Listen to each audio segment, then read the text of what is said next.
All right. Good morning, everybody. Taka, Brown Bear, Tenwin, everybody. Welcome, welcome. We've returned to the inner sphere. So the VOD for Pragmata. Yeah, I was tearing up there by the end. And yes, Kataka, my Twitter post was a reference to Good Morning Vietnam, because why not? But, welcome. Hope you all had a glorious weekend. And here we are back in Mech Warrior. Now, do remember, we're going to be alternating between Mech Warrior and Diablo 4 content for a little bit. Send the Chuckle We are sending the Chuckle Fuck Brigade. Chuckle Fuck Brigade. We're going to be landing on a planet. We're going to be blowing things up. We're going to be being paid millions of sea bills. And then we're immediately going to blow all of that on the maintenance costs of maintaining gigantic war machines. Because that is what we do. Roma still survives the day thanks to the Chuckle Fuck Brigade. Hey!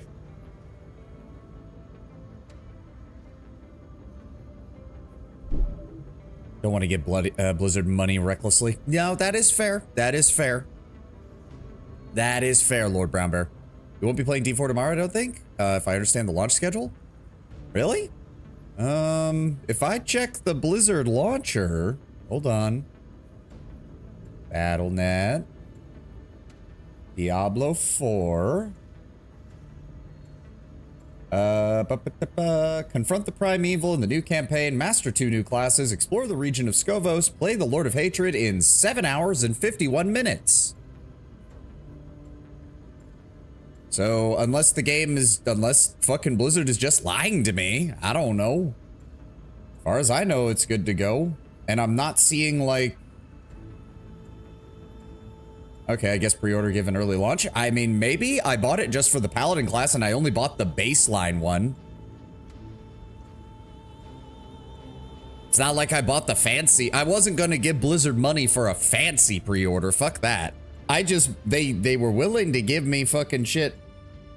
Hold on. I'm adjusting my positioning here now that we have a different setup again. There we go. I thought it launched tomorrow, not tonight, if you catch my drift. Yeah, I get you. All right, firstly, Fahad wants to speak to us. Oh, glorious. It is so nice having a full suite. We have got to get that thing painted. I forgot we left the fucking pirate paint scheme on this thing. God, the Corsair is an ugly motherfucker. What's up, Fahad? Hi, Gov. Thanks for stopping by. Rihanna tell you I wanted a word? Well, I do, mate. I definitely do. Because the situation down here is bloody ridiculous. It can't keep going on, eh? I mean, just look at them. Standing around like they ain't got no worries in the world. And me, busting my balls to get these mechs put back together. It ain't right. You know what I mean? Not really. What are you talking about? What am I talking about? Oh, look, mate. No disrespect to whoever's been doing the job till now, but you got to start letting me hire my own people, eh? Seriously, this lot, they're a bunch of bloody dossers. Try to light a fire under them and they just stare at you like they're deaf and dumb. And you wonder why I complain so much? If it were up to me, I'd fire the lot of them. Okay, I'll see what I can do. All I'm asking, mate. A bit of help is all. Gonna get back to work now. Thanks for listening. Talk to you later. So, is the game gonna let me, like, hire additional mechanics to make it so that we can get our repairs done faster? Because somehow I doubt it. I've been listening to a lot of Gotrix and Felix, and anyone who knocks the Warhammer dwarves must not have read them. Oh, yeah, no. Gotrix does a great job of portraying the dwarves in Warhammer Fantasy, in old school Warhammer Fantasy. Busting my balls to get these mechs back together, and I have done this so long that I might be starting to like it. I mean, you have to be a special brand of crazy to be a mechanic in the inner sphere. You will have job security. Like, there's no doubt about that. But good lord, the workload that some of these places will put you under, it's not gonna go well. God, we have got to get this thing painted. The Corsair's ugly enough. It doesn't need to be in white, piss yellow, and fucking neon green. Right, because this was right after we dealt with Black Inferno, so... Commander, perfect timing. Spears has a new mission for us. Good. Securing the connection now. Alright, what's up, Go ahead, Spears? Sebastian. Commander, Whoa. good to see you. Did his head just, like, A shipping inflate? company, mostly supplying food, medicine, and materials to the outer settlements along the periphery, is being run out of business by raiders. My agents assure me that Comstar are the ones ultimately responsible for this egregious act. Paying these raiders to drive the shipping companies out of business means that people living way out here, completely isolated, will be forced to abandon their settlements. They'd have no other choice. We may have crushed Inferno, Commander, but Comstar's tactics haven't changed a bit. Comstar wants to consolidate their control over this region of space. Maybe they believe it contains more Star League facilities and more treasure. But I suspect it has more to do with the location of these settlements and the possibility Keanu Reeves? of No, drawing you're forgetting lines. Lord Brember. That's This Adam area Jensen from borders the Deus periphery, Ex. not too far from where the ancient star map we found ends. Beyond it is the missing section of the map. Here be dragons. Indeed. Full disclosure, Commander. I intend to lay claim to any archaeological finds we may discover in the name of interstellar expeditions. The mission I'm proposing is intended to undermine Comstar. What blasted ass end of nowhere are you going to send us to, Though I Spears? suspect you'd like Because to stop I kind of need to Comstar get ready for the next Rosselhog campaign. especially seeing And if you what send me to the we've opposite side of the destroyed galaxy, so this is far. going to be a problem. I still want to make sure we're on the same page. We are partners now, after all. I would burn Comstar to the ground if I could. But Mason, maybe don't say that out loud. You don't know if they've bugged our head. ship or not. If this helps that effort, and we can do some good in the process, I'm in. And getting our hands on some lost tech doesn't sound too shabby either, eh, Commander? Not shabby at all. Good then. The company's supply ships have been hit constantly over the past few months. Their main supply depot is the next logical target. If that gets destroyed, the company will have no choice but to fold. Their margins are tight enough as it is. I need you to protect that depot, Commander. Consider it done. All right. Good luck. I'll have the briefing ready by the time we reach the system, Commander. Copy that. Okay, but where are you trying to send me? That's the real question. Where are you trying to send me? Where's the fucking... No. That's the increase your reputation. Where's the... Okay, it's gonna make me look, isn't it? Trade contract, assassination contract, high reward quest. Yeah, I have no idea where it's trying to send me. Not a damn clue, because it's not telling me. Alright, well, we're gonna hang out in Rosselhog then. Right, we're in a system that does not have the resources to repair mechs. Right. Shit. Where's the nearest industrial zone? Oh, this is a conflict zone, but not bad. Nearest industrial zone, 1, 2, 3, 4 jumps. 2, 3, 4, 5 jumps. 6 jumps. Okay, so that kind of settles that. Off to Meacham. We need to get shit repaired. We need to get built up. We have less than a year before we get the fucking Rosselhog campaign. There we go. Commander, this is a protect and defend op. Drop you as close to the supply depot as I can. Strength of those raiders is no doubt been augmented by Comstar's ready access to do inventory of mechs, so we'll be a walk in the park. Don't prove me wrong. Yeah. All right, where now that we have the actual info, where are you sending us? Okay, that's not as bad as I thought. This is still a level 12 zone, so we can do some jobs heading up this way on our way to Candace, and we might be able to get that done before it's time for the Rosselhog campaign. This shit is still getting worked on. We still do not have the King Crab back up and running yet. Get our Atlas repaired. Get everything repaired. The Victor will be in a day. Corsair, Atlas, Battlemaster. Repair. Oh, the leg took enough damage that the heatsink got damaged. Okay. I thought something had gotten broken, needed to be replaced. Keep the Orion. Keep the other one of those. Might be time to dismiss one of the Marauders, as much as I like them. Like, we just need to cut down on our maintenance costs right now. And it's just not worth it. It's just not worth it. Maybe not yet. We have plenty of mechs in cold storage if I need to sell any of them. Anything on the open market? Ooh, a Banshee. Okay. Ooh, it's a primitive Banshee. equipped with chemical lasers for the most part, but we could make that work. It's a 95 tonner. It has a pure energy loadout, perfect for brawling and long range engagements. It has, it only has one large laser, unfortunately. The rest of those are all mediums and smalls. We could grab a second Victor. AC-20 in the arm. That's not exactly the best either. Anything on the open market that we want to get? That is for one of our missions. Grab you. A couple of high slot PPCXs, but I've played around in the game's free roam version, and PPCXs are basically PPC shotguns, and God, they are annoying to use properly. They also kind of counteract the entire point of PPCs, which is precision damage, because you're just firing huge blasts of them. That. Nothing there. And okay, Guardian ECM is starting to show up, but we have some of those.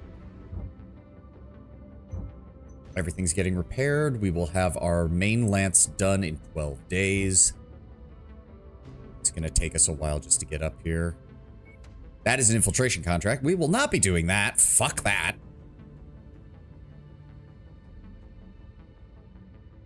That is a 4-mission operation. We don't have the time for that. That's a beachhead. That could do work. That could do work. Campaign mission. Ben fled. Wait a second. Is that... Which one was that? Which one was that? No, seriously, which one was that? That was...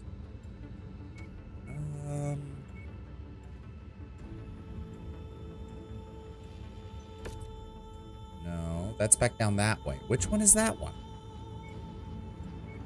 Decoy, those in need. Was it them? It was. Why is this over? I mean, I guess if it still works for money, I suppose. Scorched Earth contract, beachhead contract. Yeah, I guess we could head up here and give that a shot.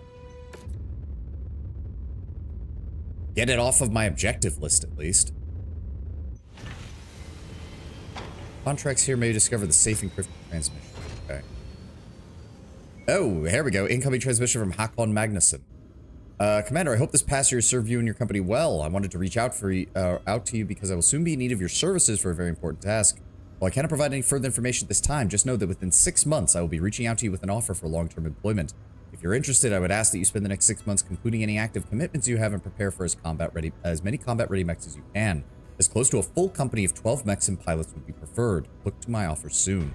Glory to Rosselhog. Yep. Dragon in sheep's clothing. I mean, I guess I could take this mission. International Security Force. Really, that's what the Combine calls us, an international security force? I guess they don't like calling people mercenaries because they tend to shoot people who are called mercenaries. The Draconis Combine's intelligence service has been monitoring secret meetings between the great houses of Steiner and Davian. While we are unsure of the full nature of these meetings, we cannot allow any formal alliance to solidify between these two border enemies. Should you choose to accept it, your first mission is to explore relations between the two houses by raiding a Steiner outpost masquerading as a House Davian detachment. I mean, they're pretty much already about to join the Confed, so... Or what is it? FedCom, not Confed. Federated Commonwealth, right. And these people... Right, these guys were like level 3, and they wanted me to blow up some Steiner shit for... Why is a difficulty 20 mission located in the same areas as difficulty 87 400 tonnage missions? Okay, whatever. We can afford to do that, and it'll get my independent rep up a little bit. We can do that. Ooh, 8 negotiation points, sure. Give me that, and then max out those C-bills. Yeah, we're gonna have to adjust who we're taking. This is why we still had a couple of lighter mechs. I'll go ahead and take my... Where is it? I'll take my Black Knight. Freeman. I'll put you in the Assassin. Ooh. Wow. We actually don't have much in the way of room left. Okay, you know what? We might just take me and Freeman in. How much weight do we have left? What is that, 85 tons? So if I give Freeman... There we go. I'll take the Black Knight, he'll take the Battle Master. We've got this. Come on, Freeman. We can do this, just the two of us. We got this handled, no problem.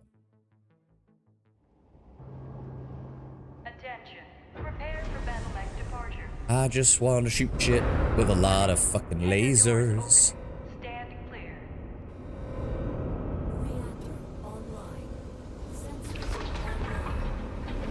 Oh wait, what is the weapon groupings on this thing? Right, chain fire the large lasers to keep the heat down. Mediums and small lasers are on 2. And then I have an alpha strike on 6. Right, okay. Had to reacquaint myself with the controls, been a while. The independent people of Skye want us to eliminate a lance of hatchet men suspected to be on patrol at one of the marked nav points. Be sure to approach each one with caution, Commander. While the hatchet man's signature hatchet is devastating up close, it's more than capable of splitting a mech in 2 after a handful of blows. That's putting it mildly. Let's clear out some of these trees. Give some clear lines of fire.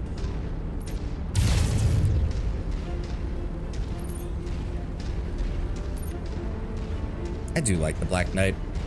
Might need to get this thing upgraded with a binary laser. It's what once we can get some consistent access to double heat sinks, the Black Knight is going to be even more efficient.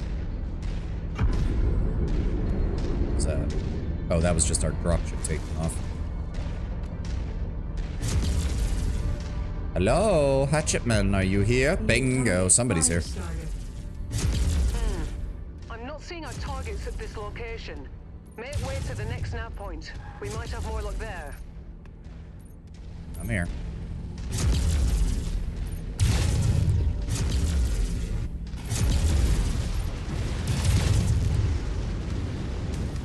Get right behind him. Down he goes. Target acquired.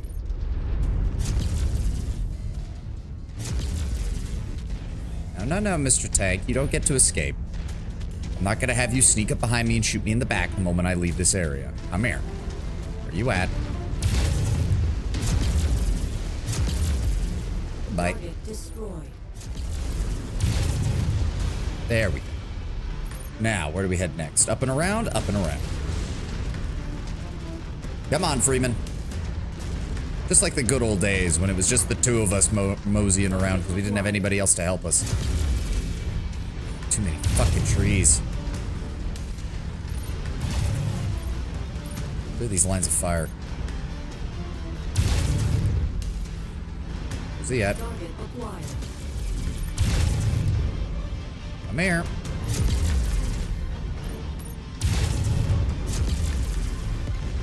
Target destroyed.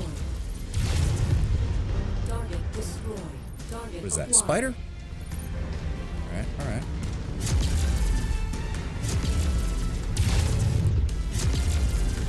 Gotta hit those legs. No. Okay, hold on. Keep moving. Acquired. Keep moving. Nope, don't want to get hit by you either. There we go. New target spider. Good shoot, Freeman. Target destroyed. Target Now, acquired. ooh, there he is. Got him. Target destroyed. Another squadron of enemies down. Yeah, I don't know what they were thinking with this. Like, I guess maybe because this was part of one of the DLCs, maybe they knew people were going to be at the end game anyways before they got these missions. But it still seems weird that they put something from a Rep 3 mission in a zone that is otherwise Rep 12. It just doesn't seem like very good. Hatchet man. There we go. Hold on. We have the rage advantage. IFF readings Yep. are showing all targets at this location, Commander. Of course they are. Approach with caution. Let's take full advantage of those large lasers that we've got. Try to kill one of them before he gets too close to us. Reading multiple mechs plus supports. Target acquired.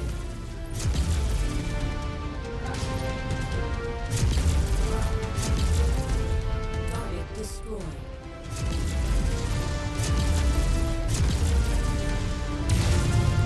Headshot. Destroyed. Target acquired. All right, what are we dealing with here? Yep, fall back, fall back. We've got multiple AC-10s, multiple heavy units.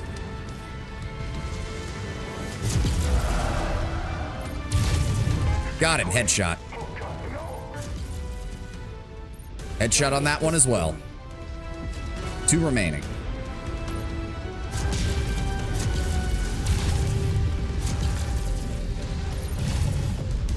Target destroyed. Target acquired. At the end of the day, headshots still work. Unfortunately, the Hatchetman is another one of those mechs where it's like solid design, really vulnerable to getting shot in the head because it has a very large cockpit. I do believe that man is stuck. Yep, it does appear that he is stuck. Well, shame for you, buddy. I have no reason to fight fair. I've given the IPS the all clear to swoop in and salvage the downed hatchetmen. Let's get out of here. I wonder if they'll give us a bonus for mostly just knocking out the cockpits. We've gotten all of them, Commander. Ow, Good what the job. fuck? Who hit me? We fulfilled our contract, Commander. Let's get you out of here now. The fuck? I see you over there. Target acquired. Stop it. There we go. Lord. I think that guy did more damage to me than any of the others in the game, so because he was shooting me from behind. Jackass.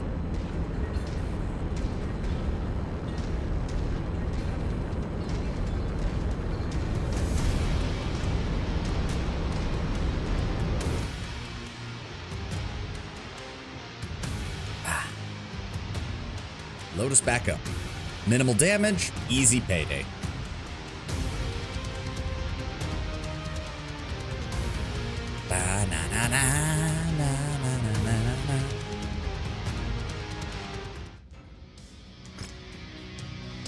Oh, they're willing to give us a spider that we can sell. Sure.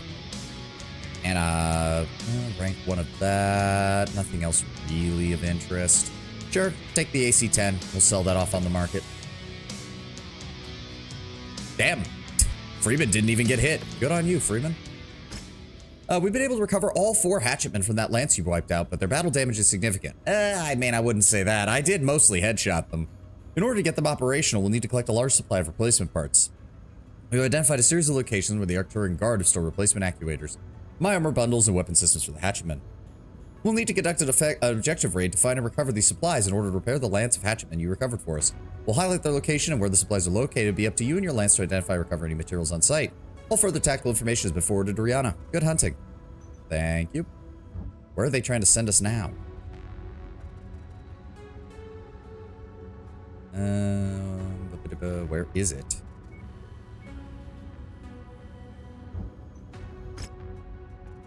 Oh, it's right here. Oh, I mean,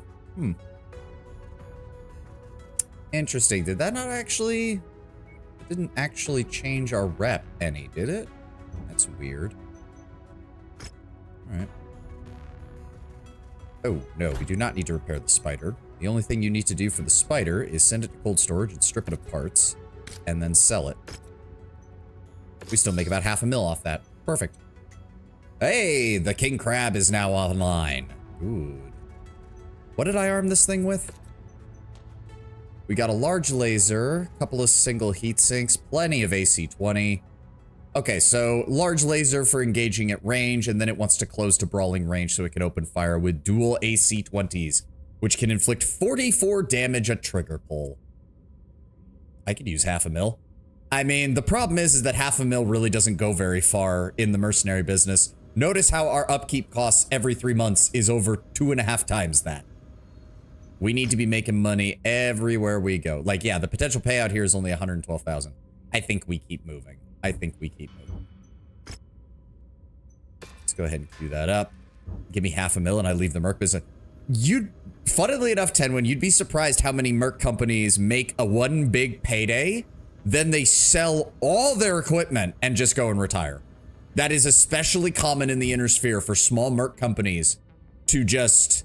They will raise, they will fight 1 or 2 campaigns, they will make just enough money, and then they will, everyone who wants out will just take their severance and their equipment, sell it all off and go. It is very common.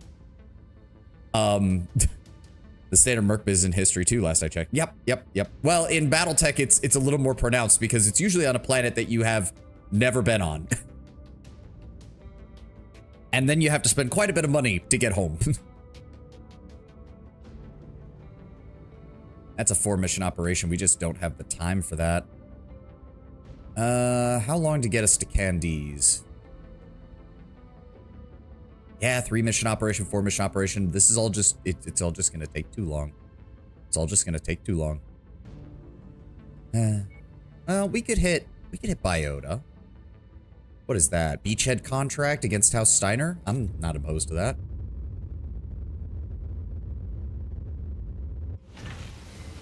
What is this? Tip of the spear. 400 tonnage limit. Clear the opposition forces, capture the target, clear the way for Allied force landing operation. We could do that. Who the fuck did House Steiner piss off on this run? Go ahead and give me a 600,000 damage coverage. They are willing to give me all the salvage shares. Interesting. That has me worried. Let's go ahead and up the base payout as well and see what we can get out of this. Alright. Back to the assault mechs. What do we have? You know what? Hold on. What is the environment we're dealing with here? Arid canyon, evening, visibility will be excellent. Looks like it's going to be fairly open. Brawlers alone might not be the best idea. They don't really have anything for long range except the Corsair right now. Need to get myself a proper assault mech with just nothing but lasers on it. We might have no choice but to go heavy brawling. Alright, I'll take the King Crab. Freeman, I want you in the Battlemaster 1S. We have Shenzang and Gable. Shenzang. I want you in the Atlas. And Lance, I want you in the Corsair. I want to save before we do this. This is kind of the first time we're really going to be pushing with an entire assault lance all on its own. We're still 20 tons under, but take it. Ready up.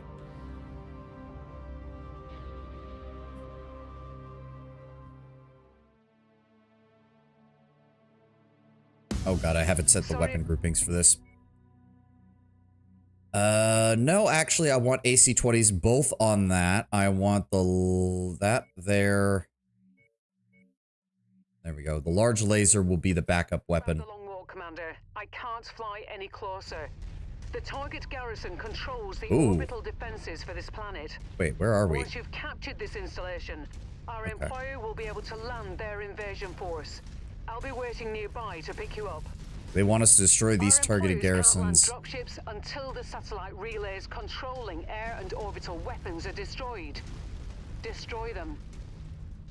We have unidentified bottlenecks on screen. Assume they are hostile and engage. I forgot that the King Crab can't actually melee with these arms, so I might actually be a little low on ammo. Oh well. Too late now. Target acquired.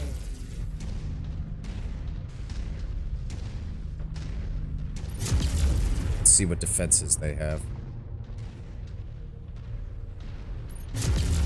Nope, no turret for you. Target one. destroyed. Target acquired. There we go. I knew somebody had PPCs. Come on, guys. Start firing.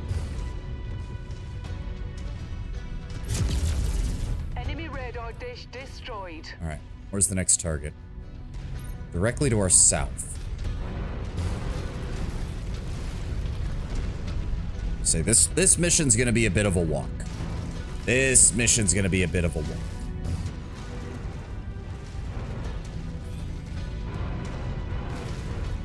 Damn, now I kind of wish I'd brought somebody with missiles. To be fair, we don't really have a missile boat for the assault category right now. We need to get our hands on a longbow.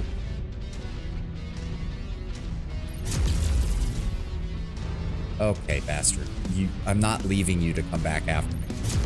There we go. Alright, one of the 5... What is shooting at me? Okay, somebody took care of it. That's all I need.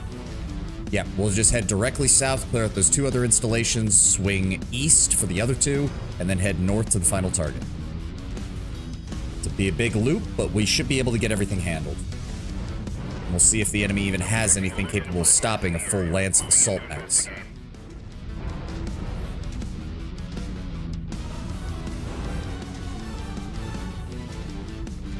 Cut through here. The rock formation to the north of that is going to be a problem, but... What is that? Oh, that is a lot of AC-2s. Just need to be careful of that. How did that not kill you? Sometimes I really wonder if a large laser is a large laser, because it sometimes doesn't feel like actually working. Nope. Goodbye. Not dealing with that. There's another target. There he is.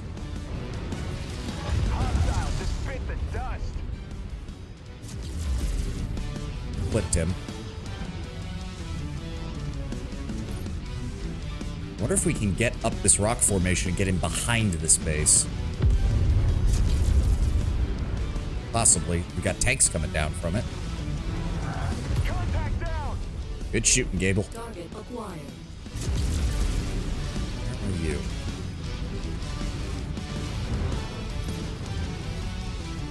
Come on. Who's behind us?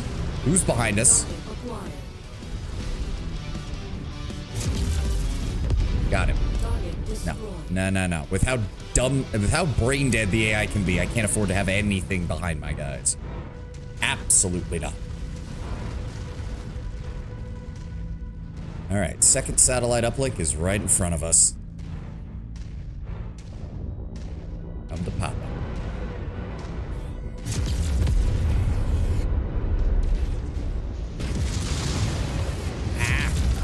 Die. Target acquired. There we go. Come on. Target There we go. destroyed.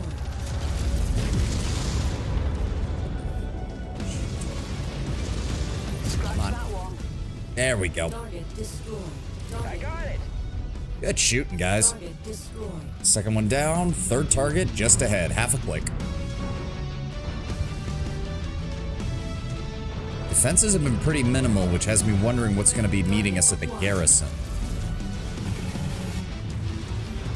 Good shooting.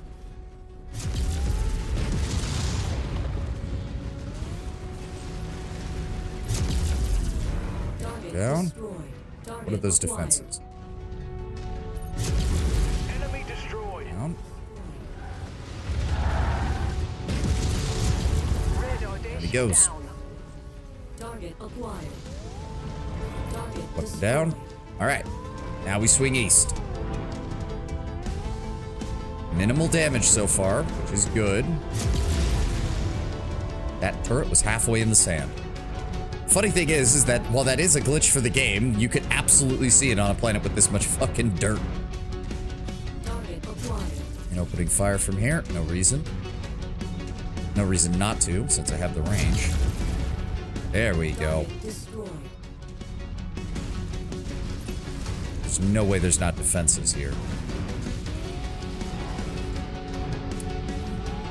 Have we run into a single mech yet? I don't think we have. Target acquired. Oh, hi. Goodbye.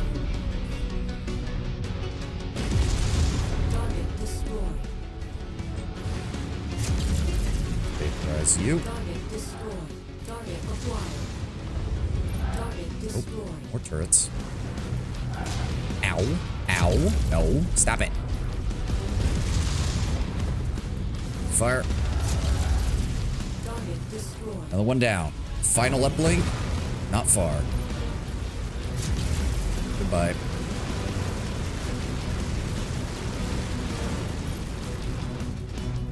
Hope nobody was invested in that multi-million-dollar fucking solar panel project back there.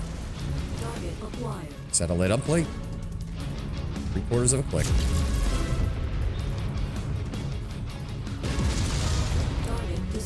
Vaporized. Multiple tanks. The whole company is the Chunk of Fuck Brigade. Pretty much, that is how Inner Sphere mercenaries do. Destroyed. Target acquired. Please believe that. Target destroyed. Ah, no. Is that AC-2 turret? Vaporized. Target destroyed. Goodbye. Target acquired. That's the last radar installation on the list. Objective Got him. complete. All right, now we swing north. Are now offline. Support dropships will now be able to land. Target destroyed. Scorched them. Good shooting, Gable. Now we swing wide and we come into our final target from behind. Target acquired. Hello, Mr. Harasser laser platform. Down here. Being informed that support is on its way. Let's hope they make it. I was about to say, would they mind showing up? Oh, nice. They're dropping right on top of the enemy. Good. Heard you could use a little backup. We're on our way in. Stand by 2 mics. Whiskey 6-1 out. It'll be less than 2 mics. We're closing in on your position now. Target Archer. Archer. Reach the target Okay, we're facility. gonna need to deal with that. Wipe out their defenses. Let our new friends deal with those random enemies over there. We need to deal with the mechs. That is a lot of LRMs. That archer. Oh god, this archer is perfectly placed to cause me pain. Goodbye.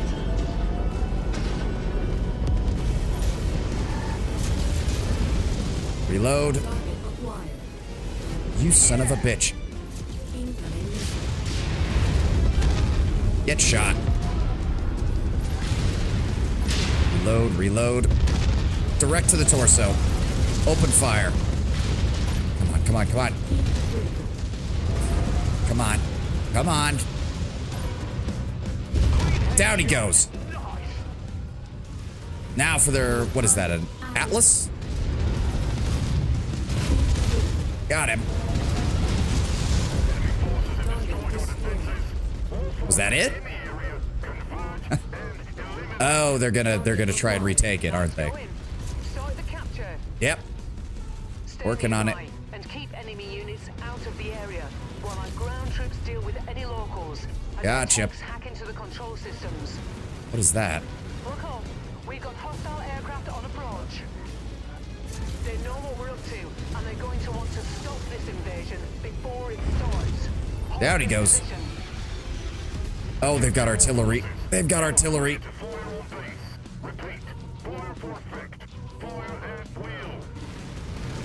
Can we even get to them? Commander. Destroy all additional artillery. Okay. There was more enemy artillery than we thought. Watch out. Why the hell can't they tell us this before we start taking the base? Spider. Whatever. Fine. We'll deal with it. We got a mech out there. I see him. It's a spider. Keep moving. Keep moving. Don't stop. Don't stop. Come on. Come on. Come on. There we go. Garrison destroyed. One down. Even if we don't get them all, we can at least take down most of them. There we go. Second gun down. Target acquired. It doesn't seem like they have many forces left because we did vaporize a good chunk of them on our way in. Eliminate any remaining enemy forces. Where? There's a spider, but wouldn't exactly call that a priority. Goodbye. Yeah, that counted. All right. Let's finish off their artillery bank then. Hello. Guten Tag. Target acquired. Open this gate. There we go. Clear them out. Destroyed. Target destroyed. Vaporized. Target acquired. There we go. Is that it? Destroyed. Do you believe it is? Oh, come on. Assassin. I count 3 mechs, a medium, and 2 lights. Really? This is... We brought 4 assault mechs for this? Okay, okay, get out of my way. Any beachhead will always have RDs. Ah, I should keep an eye out for that. Oh, okay, that's bad. That's bad. That's also bad. Oh, that was close. Okay. They dropped an enemy. They fucking dropped the lance right behind us. You know what? That's on me. Where are they moving? Where are they moving? New target, Centurion. That's a Centurion with an AC-20 burst fire. Sup, dude? Say goodbye to your AC-20. Goodbye. Oh, come on. Turn. Yeah, just eject, buddy. Oh, that's a longbow. Take out the arm. No, enough of your bullshit. Goodbye. Point blank. Charge. Let the heat dissipate. You son of a... Go away. There we go. Thank you, Freeman. Apparently there's another artillery that we have. Yeah, because it's on the other side of the goddamn map. Here is where we earn our pay. Incoming battle mechs. A lot of them. Okay, survive the final assault. Oh, they're dropping right on top of us again. Move. I have AC-20s. Let me get close to them. Transport touching down. I think your king crab needs more double heat sinks. I don't have any double heat sinks right now, so yeah. Oh, that was perfect. Hello. That was a headshot on a king crab. Get fucked. Oh, buddy. Stop it. New target, Cyclops.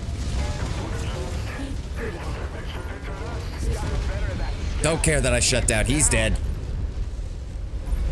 Whew. Who's left?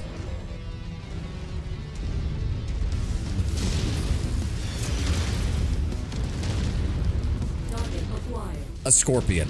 That's what's left. If I had time, I'd love to go get that at last artillery emplacement, but it's so fucking far away. It's not worth it. Plus, my guys are gonna kill this dude anyways. All clear, Commander. Their defenses are now blind. The invasion has started, and your job is done. Oh, I do love seeing that. Let me see it. Let me see it. Let me see him come down. Come on. We've just completed re-entry. Lights are green. Dropships can now land. There they are. Out. What is that? One. There's a second one over there. There's probably at least one more. Yep, there's the other one. Glorious. And welcome, Hell. Welcome, Hell Frozen Nova. Well, I'll go with Hell for right now. Welcome, Hell. But yeah, no, this is my first playthrough of MechWarrior 5, and I've had some successes and I've had some losses, and the number of double heat sinks that have been blown up because the enemy got a lucky shot off, and then I've had to replace them with single heat sinks has been far too many. DeRoland, I see you in the YouTube chat. Welcome.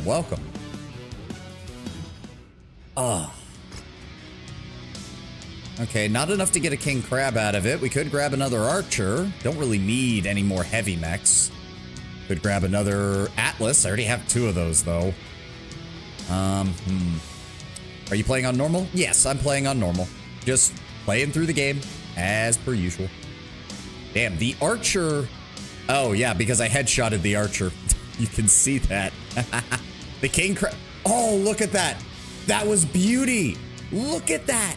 Look at that paper doll. Look at the description of the damage. That king crab is nearly pristine. I hit him directly in the cockpit with 0 damage to the rest of the machine. Dual AC-20 rounds just embedded themselves in that cockpit, and the pilot disappeared. The entire rest of the machine completely intact. Rank 4 AC-20s, rank 4 large lasers, and we can't get it because the share cost is 40 fucking 9. Ugh. I suggest playing on easy. Much less BS feels nicer to play. So far, there's been a average amount of BS, Hell. It has not been overwhelming. You know what? We're going to take the Atlas, we're going to strip it of parts, and then we're going to sell it off. I'll make plenty of money that way.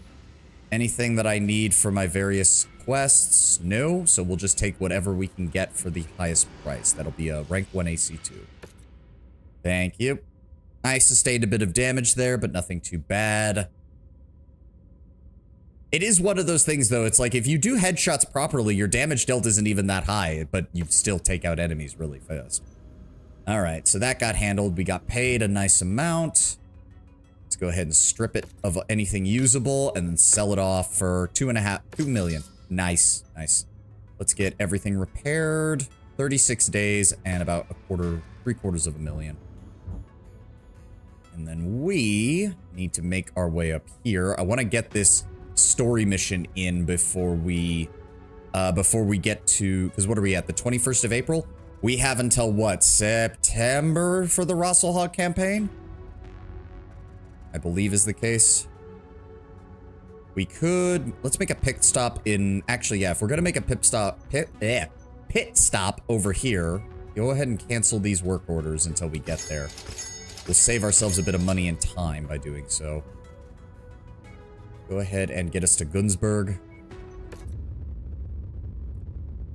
With the most recent update, weapon levels now make a big difference. Yes, I've been slowly trying to get my actual... Oh, they have double heat sinks here. They have 3 of them. Gives me. Anything else we're looking for? I know there was a couple of weapons they wanted for that. I'll take that, sure. Ooh, that is a max rank short burst laser for 1.4 mil. Fuck it, why not? We got the money right now. I don't think we're waiting on anything else. What's on the mech market? Champion, Grasshopper, Griffer. Yeah, the Zeus. I'm not a big fan of the Zeus. That's really the assault mech they've got here. Ugh, no. But speak of the devil. You have the clans? I have the clans, but we have not reached that time period yet. So what are we going to do here? Let's go ahead. We have 3 double heat sinks. So let's go ahead and slot in the ones in the engine because they are the least likely to take a hit. And then we'll pull one of these out of here and slot the last one. I said we'll... Oh, no, that's 3. Right? 3 slots. 3 slots. Where do I want it then? Put it with the...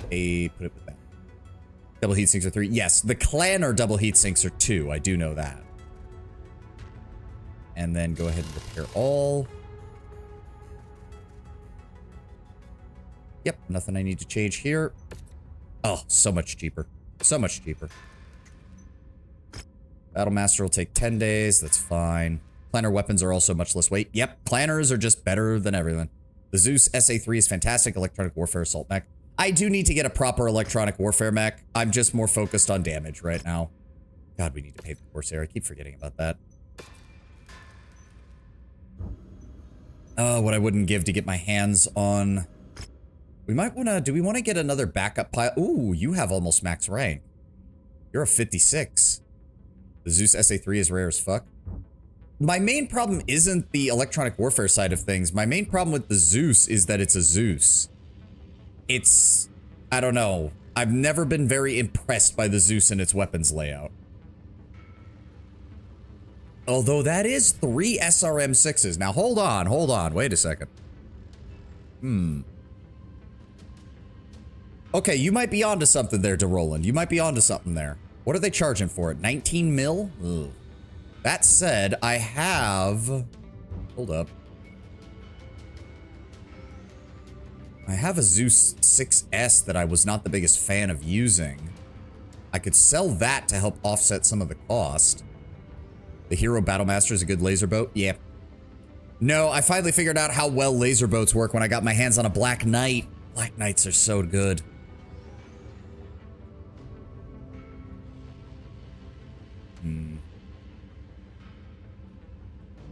Yeah, we can do that to offset the price somewhat. fact, might sell the quick draw off too. I have not used it in a hot minute, and I don't need as many heavies as I used to. And we'll head on over to the battle mech market. Go ahead and get me that Zeus 3 purchase.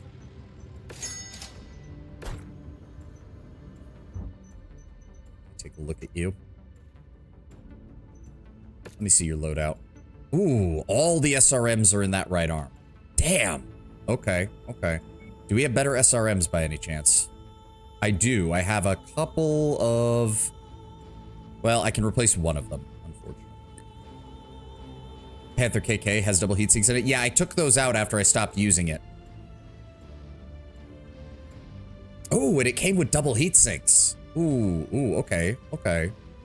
It's actually got 2.2. Our base is under attack. Hey, welcome. Oh, Frosty Tools is being a bit weird. Resident Zombie, thank you. Thank you for the raid, and to all the raiders. I am Silvani. I am your Dragonfly Bugman VTuber. I don't know, I don't really have much of an introduction, but welcome. We are playing MechWarrior 5 Mercenaries. Still on my first playthrough. We're about to enter the Rosselhog portion of the game. Guess who recommended you? Welcome, Jin. Good to see you, buddy. Brown Bear, stop trying to threaten to blow people out the airlock. Thanks, Jin. He was the one that suggested raiding you. Well, thank you very much. And thank you for the follow. Zombie is now aboard. Thank you very much, everybody. Welcome, welcome. We're just getting back into MechWarrior 5. I took a short break from MechWarrior to play Pragmata and cried my eyes out towards the end of it. So now I need to get back in here and actually deal with the rest of this. So yeah, black market countermeasures. Okay, okay. Medium rifle ammo, SRM ammo. Honestly, this setup isn't bad. It's a little slow firing, but binary lasers for long range, medium rifle for medium range, SRMs for brawling. It's not bad. The only thing is, no, there's nothing I can really swap out of this. The medium rifle is fine. Rate of fire's low, but that's just the nature of the beast. Cute and funny, Gamada. Wouldn't have to threaten if you hadn't revoked my permissions. But welcome, welcome everybody, welcome. Be nice to the newcomers, Lord Brownbear. Shush. Well, that's true though. The binary lasers do deal decent damage, but they also weigh a fuck ton. Can always replace the SRMs for LRMs. Personally, I'm more of a fan of SRMs. Most of the time, if I mount something in the LRMs, it's going to be just LRMs. Plus, LRMs are heavier, so if I start mounting LRMs in here instead, I'm going to have to swap something else out. But we'll take it for its electronic warfare capabilities, and that sounds perfectly fine. The Kuni Gagmata. I mean, there's been a lot of VTubers playing the Pragmata, so I'm not surprised that joke got through. But I had a fun time. I do have a max rank medium rifle, though. We can go ahead and swap that in just to improve its damage slightly. Well, the main advantage is the higher rate of fire. We got a higher rate of fire, lower heat, slightly higher max range. No problem there. Double heat sinks all around, which it definitely needs because it's using those binary lasers. Now, if I pull the binary lasers, heat produces 14. I could swap them in with a pair of decent large lasers. That would save me about 8 tons. Yeah, I'm probably going to do that. I've kind of noticed the binary lasers only really work on something that has one large laser slot. Because if you only have one large laser slot, you want to give it as much damage as possible. Yeah, Seagulls in the left arm. Could go large laser for better heat control. Yeah, that's already what I was thinking to Roland. That's already what I was thinking. So that saves me 8 tons, which immediately lets me... We immediately need to get this armor up because this is an assault mech. This should not be... I should not be wondering if it has enough armor. No, thank you. Ooh, that's a little... How do we want to do this? Because we are still a little low on size, but hold on. I do want to swap out one of the SRM6s for the advanced version that I've got. How do we want to do this? Large lasers, heavy medium rifle. We've got both the black market probe and the countermeasures. I do have better countermeasures. Oh. Disrupt mode range is only 5 meters. Okay, so yeah, the black market countermeasure is more just for protecting the singular suit. Whereas proper electronic warfare protects everybody else. You could put an AC-10. AC-10 is twice the weight. And I want I've learned that the medium rifles are decent as long as you're intending to use them just as finishers. Because the AC-10 does fire faster, but it's also got about half the damage, and it weighs over twice as much, if I recall correctly. Yeah, an AC-10 is 12 tons as opposed to the medium rifle's 5. You mainly just want it to support brawling, which we've got 3 LRM-6s, so that's 45 damage in the right arm, and then we can finish off the enemy with another 16 in the left. I've actually had decent luck with rifles. You just have to use them carefully. They have a slightly higher floor ceiling, the skill floor, than ACs do. Oh, for all the newcomers, the ad is now in progress, so I probably will try to, in fact, I'll probably just run and use the restroom right now. So yeah, I try to do less during the ad breaks so people don't miss things. AC-10's a better DPM, whereas mediums are for bigger punch. Yes, I have seen that.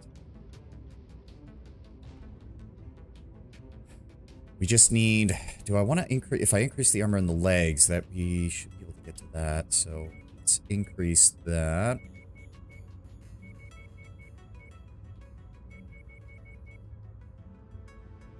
And then how much weight do we have here to work with?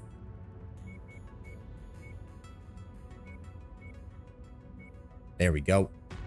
Give the legs slightly more armor. That leaves us with 6 tons. We can then swap out hostile sensor suppression, hostile accuracy modifier. Oh, yeah, okay. So I see how that is. So the black market countermeasure does a really good job of protecting one mech, but it can't do anything for the rest of the lance.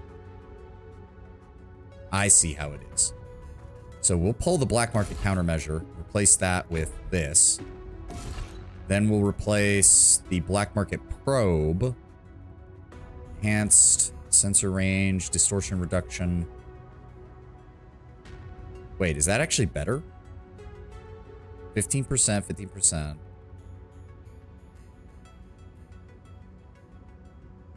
Black market is good for arena stuff, and that's about it. Yeah. I mean, if you have an entire lance capable of mounting countermeasures, then all of them having black market countermeasures is good, because again, it protects individual suits really well. But if you're running a group normally, there's almost no chance of that. 300. So the black market probe is actually better.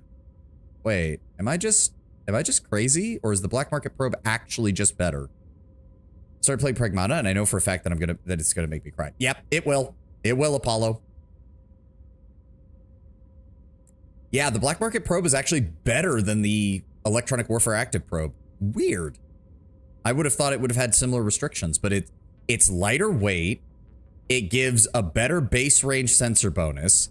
It gives a better enhanced no line of sight bonus, and it has a better ECM distortion reduction. All right, never mind. We're keeping that one in. That does, so we did save half a ton here. I think if that's the case, we drop the medium rifle half ammo and we just slot in a full ton. That leaves me with 4 tons left to play with. Can't really fit any more double heat sinks in, but I could always slot in additional single heat sinks to help make up for it. 2 tons of SRM ammo, that's 640 shots. That should be more than enough for the SRMs. Let's just go ahead and plug some single heat sinks in here. There we go. Start work on that. Everybody's working on everything. Good. Takes us 36 days before we're done there. It's going to take us 20 days to get to Candace. Understandable. That is where we're going. Like, I didn't misread the objective, right? Life use system. Yes. Okay, good. We'll do Candace missions, and then we'll figure things out from there, because that's going to take most of our remaining time. Don't forget to paint the Zeus. I won't. Well, I probably will, but you know. All right, yeah, the King Crab. So the Zeus will not be ready just yet, but everybody else will here shortly. In fact, we're going to go with... I do my Taurian-inspired paint scheme to everybody. Nope. Apply. How do we... Yes. Select all. Apply. There we go. And then we just want to wait. Oh, right. Has anything happened in the news? Oh, it's been a while since we checked. We did the Erdani Lighthorse one, the Fox Teeth, right? Wolf Dragoons established their hiring hall on Outreach. Morden Greenberg continues mercenary life after canceled show. I remember that.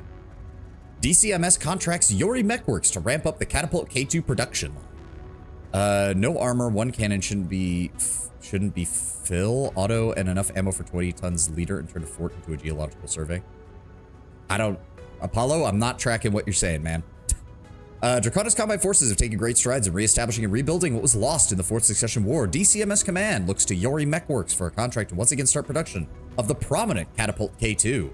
The famed K2 is well known among Combine Forces for breaking the mold of standard catapult design by converting the indirect fire platform into a deadly brawler suited for the front lines. It mounts 2 PPCs. I wouldn't exactly call that great for brawling, considering it fucks up your own systems when you're that close. The impressive departure is made possible by swapping out its primary armament, trading the LRMs for a pair of PPCs and machine guns. Mass production is underway at the Al-Nayir manufacturing facility, as Yori and Combine technicians are able to acquire the necessary resources to once again create the out-the-box variations of the Hollis Incorporated's Catapult chassis. Spirits are high among DCMS forces as they are able to once again field a considerable number of battle-tested Combine variant. And the NAIS reproduces the Lost Tech tag system. You need an A10 Warhog version of a mech, just a mech built around a 200mm full auto cannon. I mean, like, there's a couple you can kind of do with that. You put rotary auto cannons on a blackjack, and it's not that far off. You then put those rotary cannons on a rifleman or a Jaeger mech, and you get an even bigger version of that. The NAIS scientists on New Avalon, thanks to the data found in the Starlink memory core found on Helm, have managed to restart production of a system lost in the Succession Wars. New units of the target acquisition gear, commonly called TAG, are in production.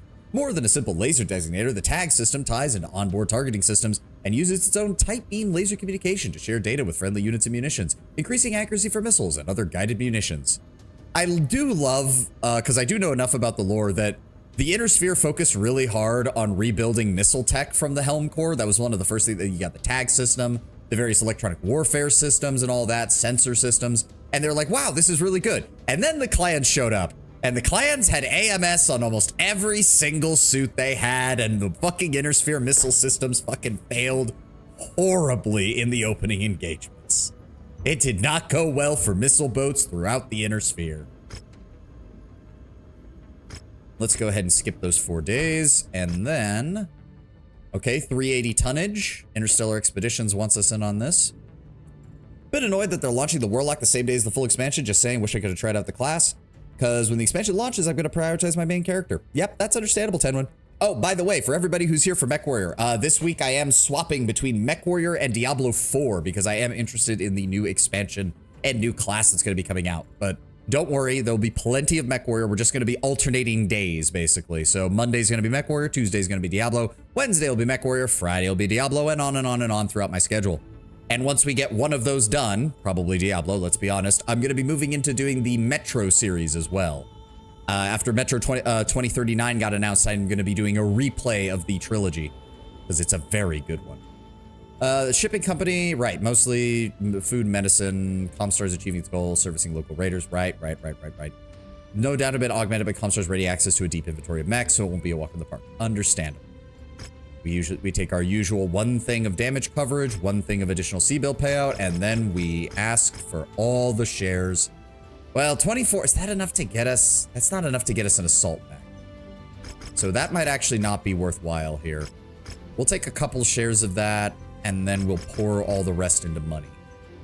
Like, unless we can get at least, like, 35 shares, it's usually not worth it. Actually, this build looks good. We don't even have to change anything. The king crab proved itself quite well.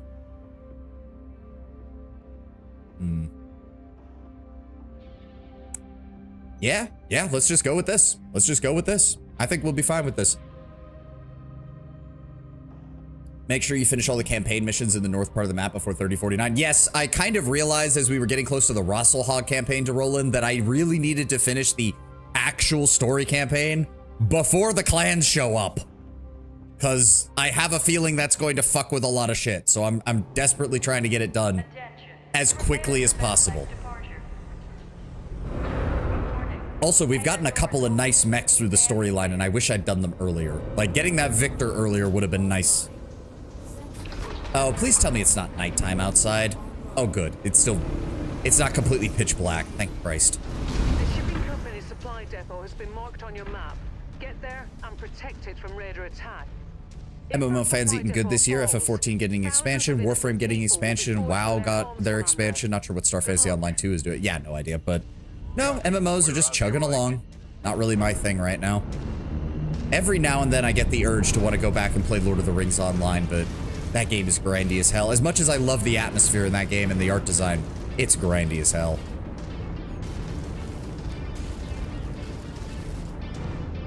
I got 60 rounds of AC-20, looking for a place to plant it. God, I do love the king crab. Look at the size of this thing. Look at this chunky boy. It is made for brawling. It's still a little weird that the king crab has those big reinforced front arms, but you can't actually melee with them. You'd think you would. Play on PS5. Didn't have the clan DLC until 2 weeks ago. It was a new FedCom Steiner area, then got the Clanner DLC. I was in the Clanner Invasion area. Yeah, that doesn't go well.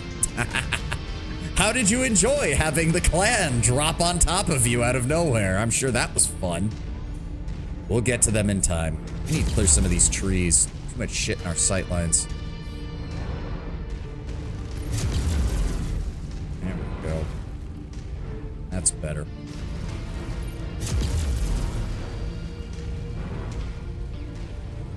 The side campaigns too, missed out on a lot of them due to the invasion. Yeah, I'm not even sure if I have time for all of those because there's a lot of them. Just in time, Commander. 47 enemies. Okay, we've got our work cut out for us here. Incoming hostiles.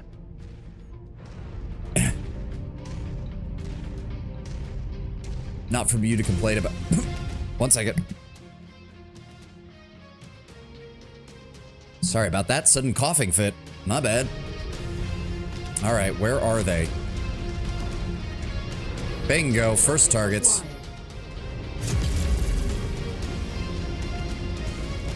Come on, guys, we got a lot of shit to take down.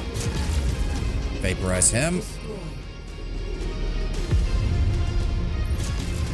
Vaporize him. Oh, I should have brought a missile boat for this. We need long-range firepower.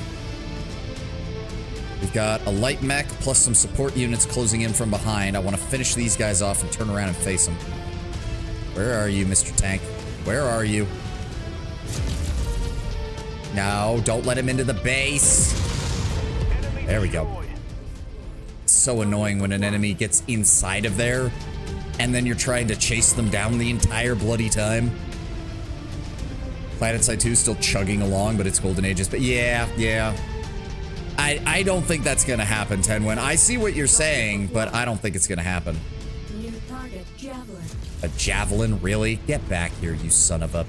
No. Stop shooting at my shit. You son of a bitch.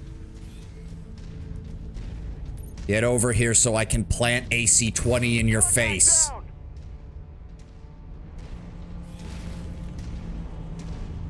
Got multiple tanks as well. Son of a bitch. Now focus on the mech. It's the priority. Come here. Get out of here. There we go. Now he doesn't have a leg. That will make things much easier. Amazing, Commander. Nice kill. There we go. Acquired. Scorched them. You're on the other side of the hill, and you, I think, are stuck. Turtle Crusade was supposed to be, but that blew up in my face. Yeah, the closest we got to a proper MMO SPS. Yeah, I get you. I get you. Hello, Mr. Manticore. Hostile just bit the dust. Yeah, that guy's stuck, isn't he? What I wouldn't give... I should have brought an LRM boat. I should have brought an LRM boat.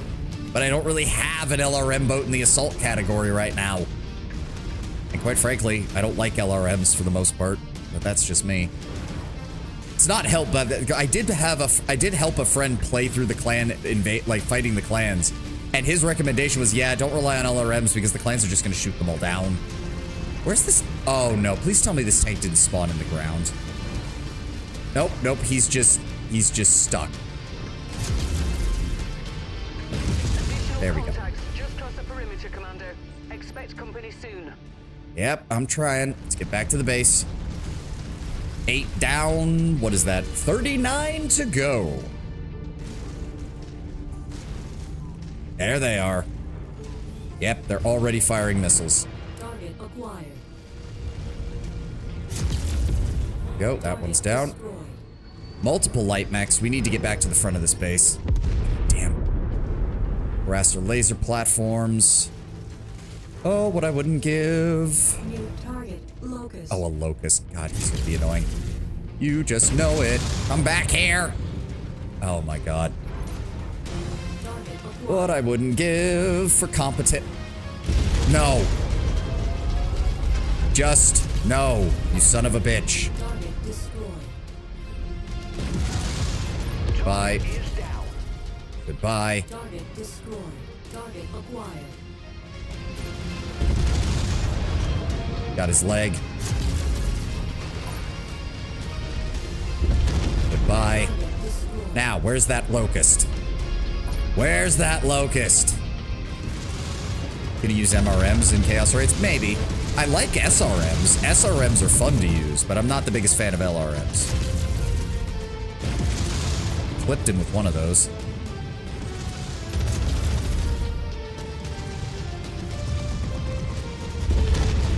There we go.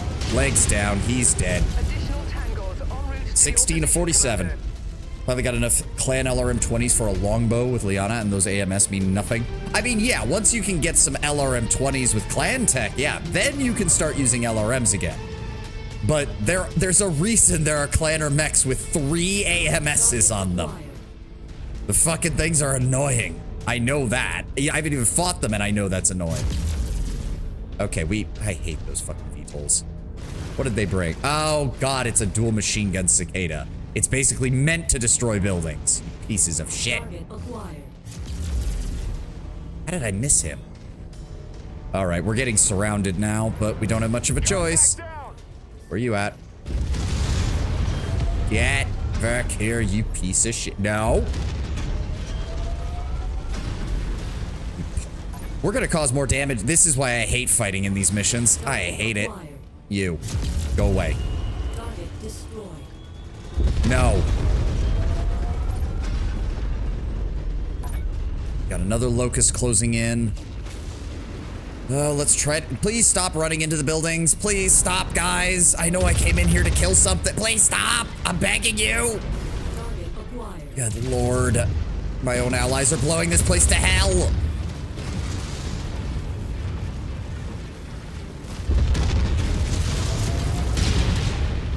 Come on. Come on. Got him.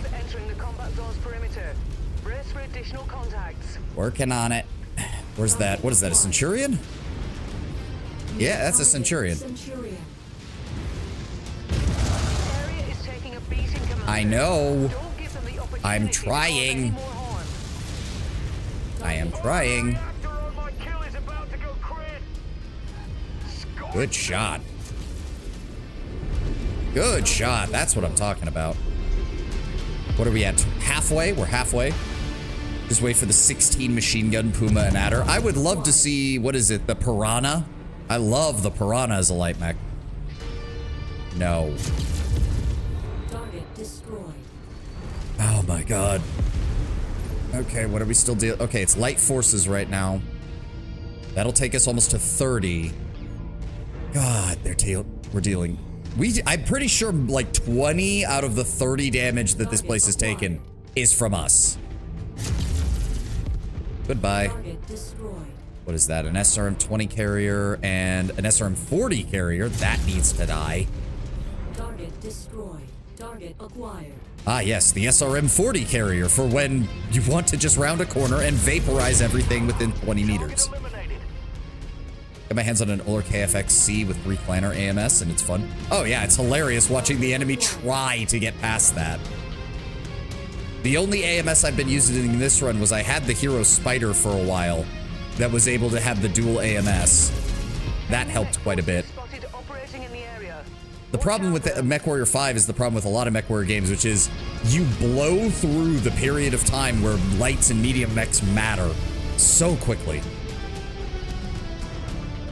That is a drop ship. Okay, so we can expect a good chunk of the remaining forces to come in now. What is that? Airborne assets? Vaporize them. Vaporize them. Come on, guys. I can't be the only one shooting these things. There we go. All right, now we focus on the mechs. What is that? A cicada? Come on. Come on. Close the distance. Got him. That's a rifleman. We can afford to avoid him for now.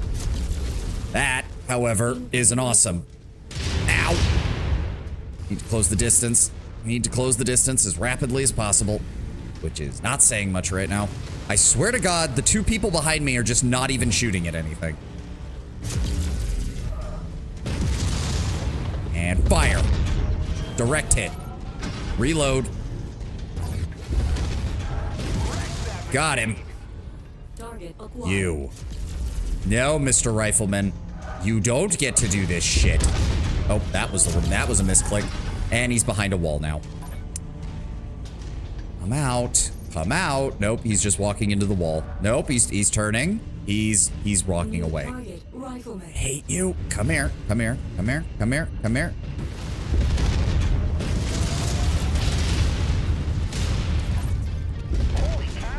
Got him. Who's left?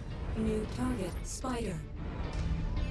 We might act. Ugh, I don't know. We're at 65. I don't know if we'll be able to keep the base above 60%. Couldn't salvage the Puma. There was one on sale and insta-bought it. It's now my best mech that just melts things. Yep. Buddy of mine, as I said, has an endgame save where he was letting me fool around. Not anything story related, just fooling around with clan mech designs. The Makashi, I think, is the one he was using. 4 clan ER large pulse lasers. Or just large pulse lasers. I don't remember what the clan versions of them are. That thing could headshot from a mile out. Literally or a kilometer out. Easily. Hello. Hello. Come to Papa. Goodbye. Oh. There we go.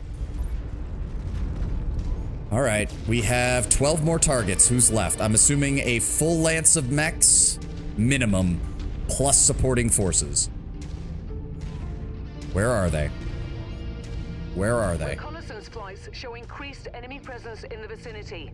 Be on the lookout for further hostiles.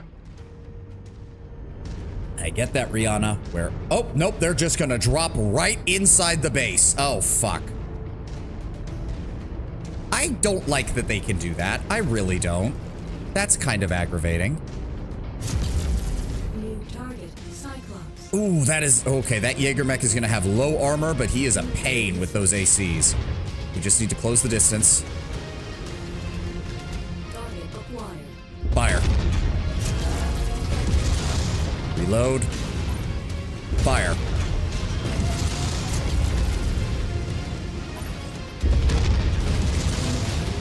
Come on, reload, reload, reload.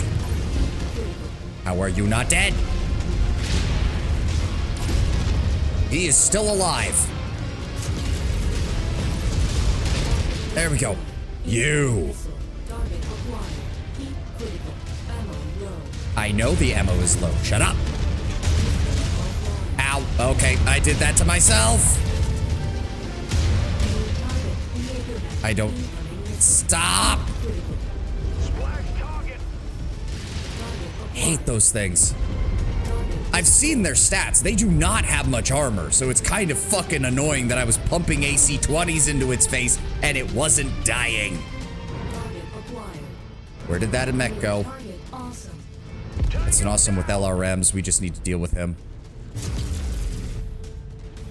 Go on. Try to walk through that wall. See what happens.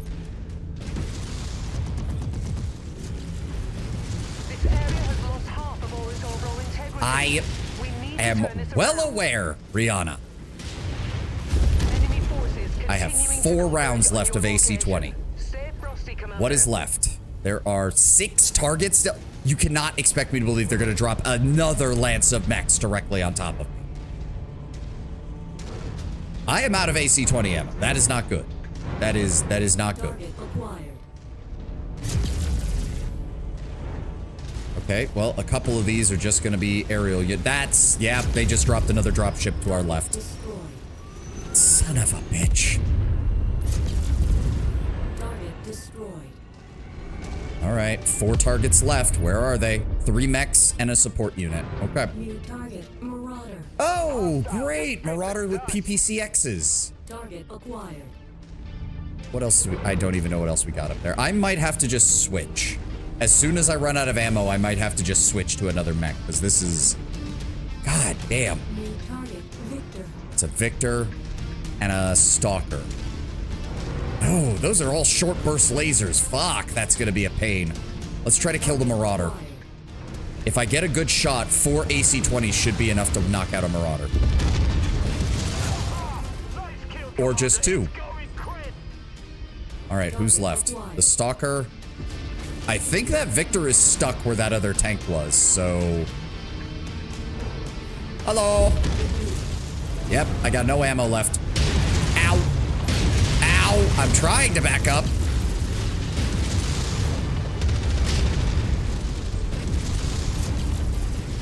There we go.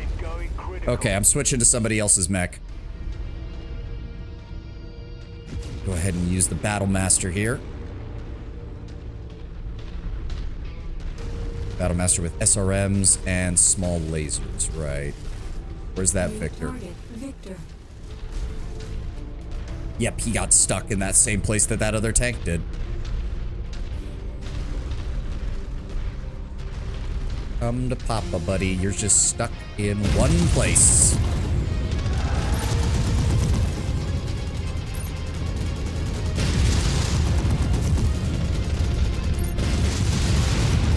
Ow. Oh, wrong button. There we go.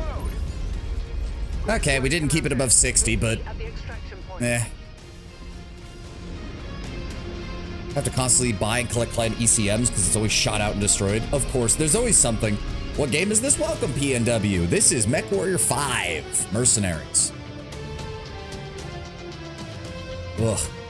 The King Crab got itself shot to shit, but I don't think we lost any components, so it works. Also, quite frankly, most missions should not require me to have to go through 60 rounds of AC-20. Good lord. I'm not gonna lie, the longer this game goes on, yeah, we didn't get the bonus for keeping it above 60. Oh well. We could take a Javelin and sell it for scrap. Honestly, I'd rather take the high-end stuff that they're giving me here. Yeah, we'll make more from that. I mean, I did plenty of damage. Can't deny that. Haven't played a MechWarrior game in years. I have to check it out. Highly recommend. The next time it's on sale, I would recommend it. It does have a lot of DLC, though, which some of the DLC is quite good, so that might also run up the price a bit. I carry 90 rounds of UAC-20 on my Cyclops. Yeah, but... well, no, the Cyclops is a 90-ton mech, so yeah, King Crab doesn't have any excuse, except for the fact that I just... The only thing I could do is downgrade that large laser to something else, and that's my only long-range weapon on the King Crab. But... Alright, Freeman didn't do too much damage, but Gable and Shenzang did alright. That's the way it's done, Commander. Outstanding work. This should dissuade the raiders from attacking again, at least in the future. The settlers out here, they can continue to live in their homes and their farms, safe for the time being, and that's worth celebrating, I think. 40k MG ammo on my MG Puma. Well, the Puma has God knows how many machine guns, so yes, why would you not? On a side note, I've been taking excellent progress on the first set of coordinates your father left behind. Shouldn't be too long before I can break the encroachment completely. But who knows? A few weeks, a few months, there's no way to tell. As for the 2 sets of coordinates, they're more complex and it'll take longer, but one victory at a time, eh? And we're now officially at rank 13. All right, Rihanna. 16 MGs. Jesus Christ. Oh, Fahad, what are you doing up here? I've done it. I've broken the encryption on the first set of coordinates. About time. Hey, don't start. I wondered myself if I'd ever crack the encryption. But here we are. Never doubted you for a minute, Rihanna. What did you find? Well, not as much as I'd hoped, to be perfectly honest. Take a look. This All right, what do is we the ancient star map we discovered inside the fortress on Xinjiang. You can see where the missing section of the map is supposed to be, right here. The coordinates I unlocked point to this location. A system on the innermost edge of the periphery. It's all the way in the periphery. Oh, we do not have time to get out there. Was its designation, HD 276914. From everything we know, it's uninhabited. There's nothing out there, Commander. No colonists, no miners, no record that anyone's ever even been there. Why would my father have gone to so much trouble to protect these Also, again, this is my first playthrough of this campaign, so please no spoilers. The question is, what? There's only one way to find out. I'll get us to those coordinates ASAP. All right. Ugh. Once we're there, God. we'll have a much better idea of exactly what we've unlocked. Roger that. I mean, you say that, but... Yep, first transmissions. Where exactly is this? What hellhole do we need to go to in order to get there? Oh my fucking god. Oh god, it's literally at the ass end of nowhere. Why? Okay, I get that they wanted to have the whole, we want you to you know, explore the inner sphere and go everywhere. But then you make very specific campaigns where I have to be like, I had to be over here for Operation Galahad. I had to be over here for the Fourth Succession War. I have to be up here for Rasselhog. It's like, do you know how long it takes to get through some of these places? For fuck's sake. It's gonna take us until June of 2033 just to get over here. Or no, it is June. Never mind, it is June. It's gonna take, we only have like 2 months before the fucking mission from... Ugh, I don't want to do that. I just want to prepare because we've got like less than 2 months before the Rasselhog campaign begins. Fuck. So that'll just have to wait until after Rasselhog is done. I don't have a choice in the matter. Is there anything on the market here that we want to buy? Burst fire.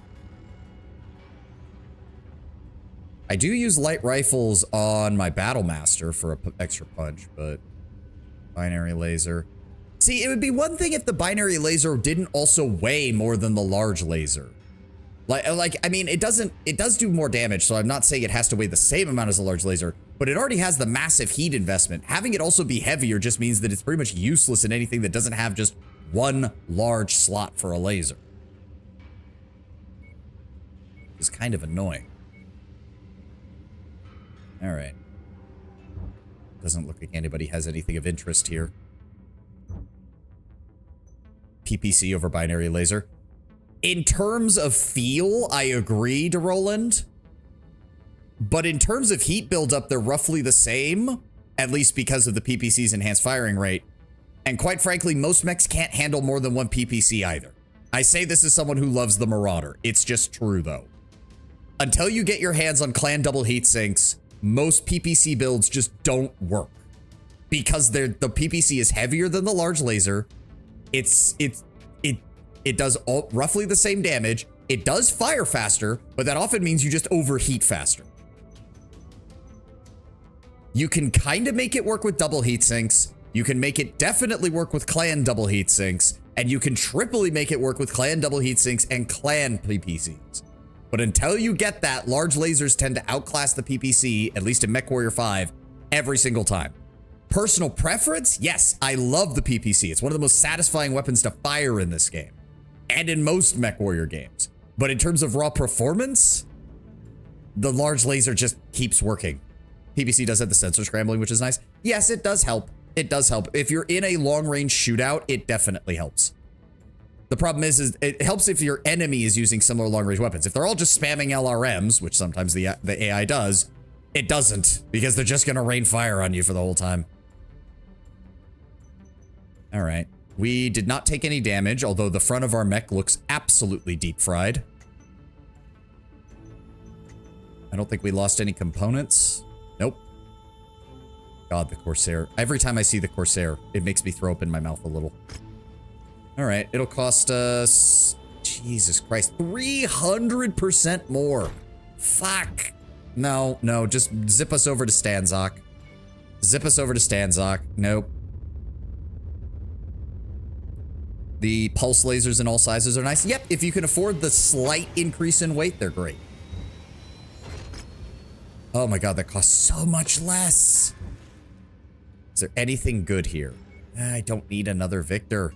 I don't need another Crusader either. I do not need a third Battle Master. I don't. God damn it, game. This is Korean space. Where's the Hatamoto Chi? Or, oh, no, I guess we're technically in Steiner space. Yeah, this is Stanzok is Steiner, Hemmingen and Vorarlberg is Kurita. Ugh. Okay, I've got clans in my library. Cost-effective way of trying mechs in the future. Yeah, if you want, the clans game is a bit more standalone because it focuses just on the clan invasion from the clan perspective. But it does allow you to play with clan tech, which is fun. We will be getting to that game eventually, just not right now. I just don't have time to go into other things. There's no new stuff there. Is there anything on the open market that we need to buy? Doesn't look like it. No. Doesn't look like it at all.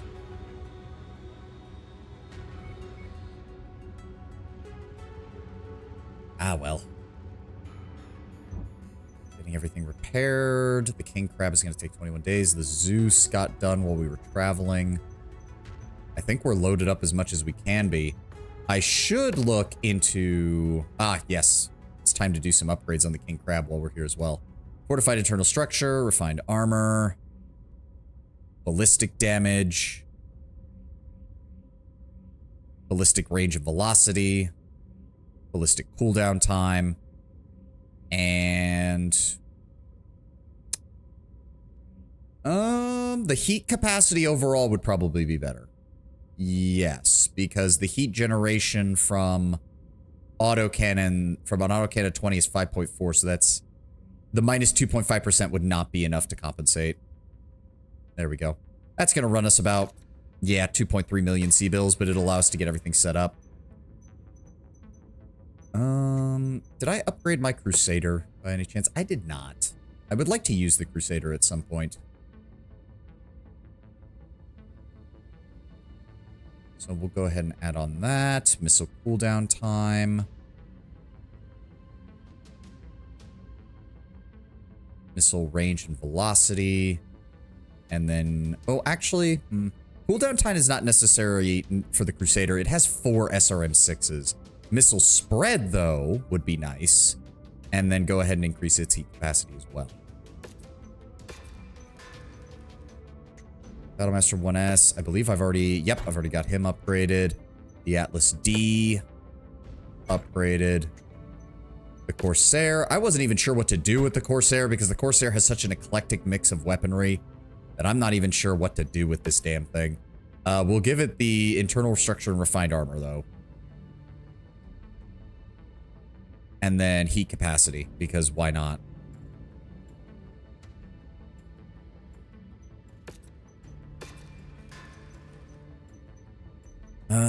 Did my Black Knight have all of its up? Oh, wrong one. Upgrades. Yes. Acceleration, deacceleration, energy range and velocity, heat capacity, energy damage, laser duration, internal structure. Yep. I like my Black Knight. It is very nice. I need some more double heat sinks for it, though. It also just looks great. Like, the Black Knight is just just one of those mechs that just has an iconic look to it. Marauder 3M is good. I know that. You're getting upgraded. I guess bringing the Zeus along is, if we are going to be using the Zeus as an anti-missile platform, we're probably going to want to get that upgraded as well. Multiple SRM-6s, 2 large lasers. I wish I had the generic damage upgrade, but I don't. We are going to want heat capacity. What is the movement speed on this thing? I don't remember. Top speed, 64.8 kph. Let's go ahead and grab the 10% sensor range because it does have the electronic warfare suite.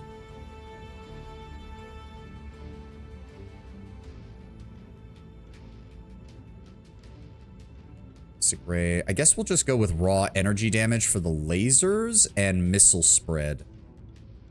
I'll leave the rest off for right now because we're already taking up a lot of funds here. And we're not really going to be able to make any more before Rosselhog's missions start. We're going to head down to Vorarlberg and see if the Caretans are willing to pay for anything. Or willing to take my money for a mech, I should say. Okay, we've got an awesome. Not the worst. It's the fire support awesome with large lasers and LRMs. That could be nice. That could be nice. That would give us a proper assault mech with some large LRM capacity. I wouldn't be adverse to that.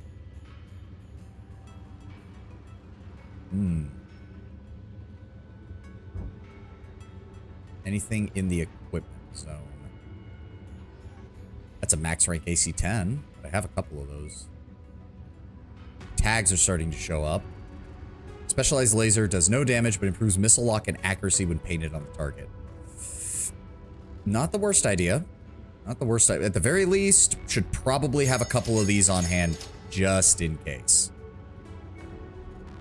LRMs.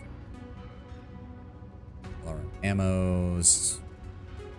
Myomer acceleration. Nothing else. Okay. Really hoping for... Yeah, we might grab that. How much is the awesome going to run us? Only 6.2 million, which is not bad. It is... I don't like buying the borderline mechs, especially in a category like the lower end mediums, lower end heavies, and lower end assaults, where it's like, is this really better than buying like a Black Knight, which we already have? But like a Black Knight has almost as much armor as an awesome. Already natively has almost as much cooling. Can engage at roughly the same range, moves a third faster, and has almost as much firepower. You like Inferno SRMs? Could put those on the Zeus.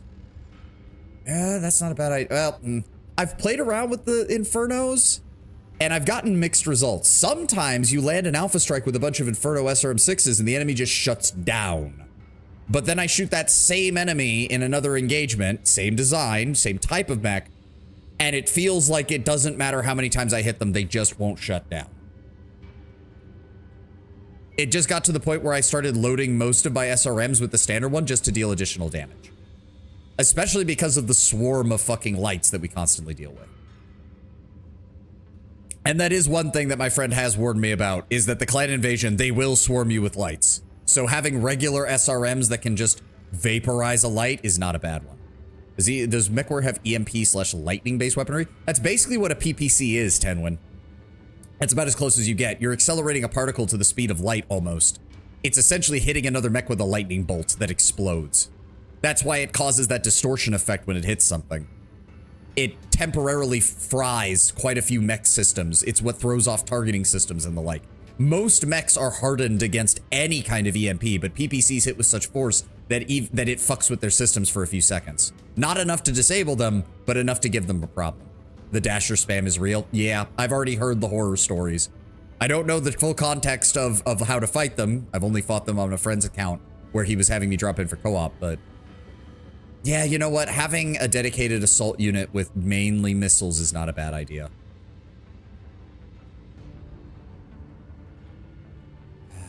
But is it worth the cost? It's like, for almost the same price, I could buy an archer. And the archer is going to do the job almost as good. The main problem with the archer is its cooling is way lower. So it has a problem when it engages enemies over long periods of time. It's cooler to literally shoot lightning. I mean, the PPC kind of looks like a lightning bolt. It's not that far off. You don't have the Agincourt? The Agincourt, I was in the middle of doing the missions, and then I got to like part 4, got my ass kicked. I was like, okay, we'll come back later. And that was like 5 in-game years ago. And I'm just like, it's also on the other side of the sphere. And I'm just like, I don't want to go over there again. It's annoying. Like, that's entirely on me. I'll fully admit to that. Catapult with shitty armor.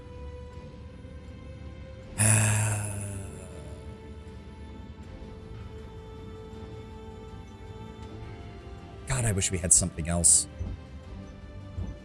Hold on. Collect a Centurion mech, collect a Trebuchet mech. You know what? I'll take the Centurion one. Those show up in a lot of our missions. We might actually get that one. I haven't gotten any of these. God damn. Every time I take a kill mission, those enemies just stop spawning. I swear. Rare weapon on mark. I guess we could try that. Again, we're just kind of hanging out in the industrial zone until we get the mission from Rosselhog. What are the lifespans in the MechWarrior universe? So, ooh, hold on, give me a sec. A crab, not what I'm looking for. Another awesome. Okay, but more, more armor. Still has the LRM support, but it lost one of the large lasers. But we might be able to make that work. It's also cheaper, but that's because I'm gonna have to replace half the body parts. Give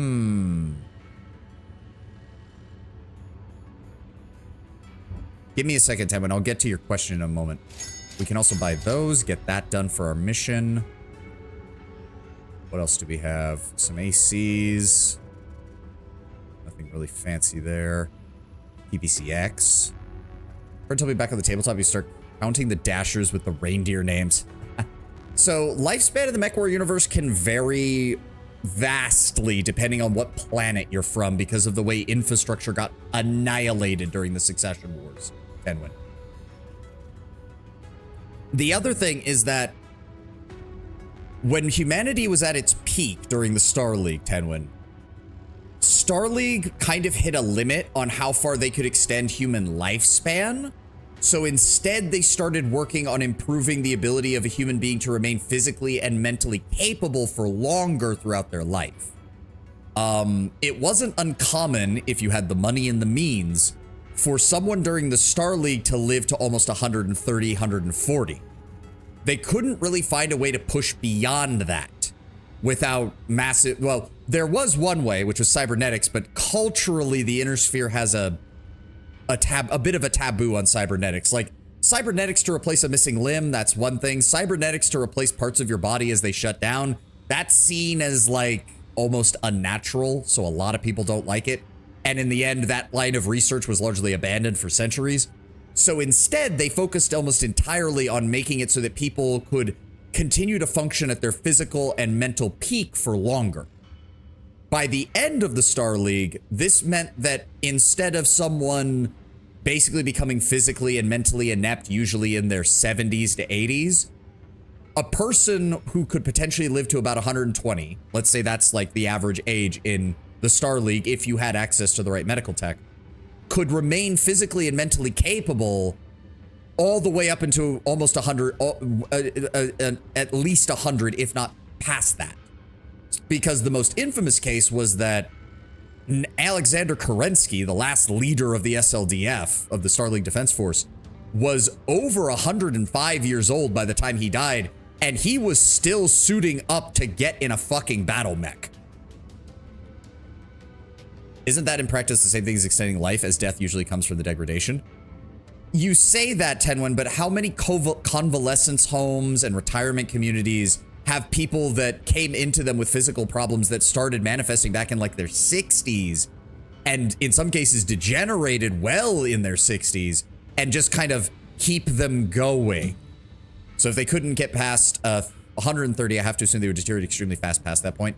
Yeah, that became much more like how you see some people now who are in their late 80s, early 90s, where they need help going everywhere. Like, even if they're like, it's very rare once they hit that age for them to keep both mental and physical acuity. One of those tends to fall off rapidly. so they don't like cyborgs? No, there was already a cultural taboo against full-blown cyborgs in universe. The events of what happens in the Blakist Jihad only make that worse, because the Blakists do design cyborgs as brainwashed killing machines, which led to another massive round of cultural stigma against anyone who had any cybernetic implants at all. The closest thing you have to a cybernetic implant that is commonly accepted is things like the basic plugs that are in a mech warrior so that he can interface with his neuro helmet. That's seen as totally normal. Replacing a lost limb, totally normal. Anything beyond that, you get into various degrees of problems culturally. And then you have the Free Worlds League, which went straight up scorched earth and said that if you have a high-end cybernetic body part, you're just not allowed to run for office or hold power in the Free Worlds League under any circumstances. If they're physically, mentally stable in their 120, no, usually in the 100s to 110s, 10 would, not quite 120s. And they can't push past 130, that means they have to go from able and capable to dead, in 10 years, meaning the deterioration would be fast. Yes, that is usually what happened. Or at the very least, again, most of our point of view characters, Tenwin, are mech warriors, so it's a very skewed data set as far as deterioration, because most of the time, once a mech warrior starts coming down from their peak, if they're still in a cockpit, inevitably someone who's a better pilot just kills them. And the clans took this to a logical to the nth degree. We will talk about that when we run into the clans, because I don't want to spoil everything about them. What was I doing here? Oh, right. Was I going to buy that mech? I don't remember. Sorry, I got distracted. Let me see here, hold on. We have one. Hold on. 1, 2, 3, 4, 5, 6, 7, 8. I have 2 lances of assault mechs plus at least 2 lances of heavies. So I think we should be good for the most part. I am going to get the awesome as a fire support mech for long range. I think that is a good idea. I don't get why this version... Well, it does have better cooling, which is nice. I can imagine a reason for cybernetics would be permitted officer power would be because they mean they're dependent on cybernetics to live, and that'd be way too easy to blackmail material. You're thinking far more rationally than the Free Worlds League does, Tenwin. No, the Free Worlds League put laws in place to prevent people with cybernetics from becoming leaders of nations for religious reasons. The Free Worlds League has multiple member states that are essentially theocracies, and they do not look kindly on cybernetics.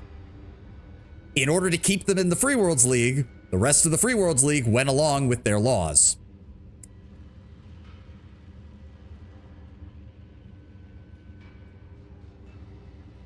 You have to remember, Tenwin, this is humanity in a feudalistic future. Some planets are just straight up run as theocracies. Some are dictatorships. Some are republics. Some are democracies. Some are all sorts of things. Religious extremists making life worse for everyone. Again, because of the already existing cultural stigma, it wasn't that hard of a sell for the Free Worlds League. Now, if you do want a place that is fine with cybernetics, you have the Free Worlds League's periphery neighbor, the Magistracy of Canopus. They have almost 0 laws regarding cybernetics, including if you sign the wrong indentured servitude contract, you might be involuntarily turned into a cyborg. So we have the opposite extreme. That is how we ended up with Canopan catgirls, though, and Canopan mermaids. I am not joking. That is a canonical thing. The Canopans are weird. Servitors. Nope. The Canopans do have specific conditions that you can't mess with someone's brain chemistry or their mind with the cybernetics. But the rest of their body, as long as it is reversible, they have no problem with. Did I mention that sex tourism is a massive market in the Canopan economy?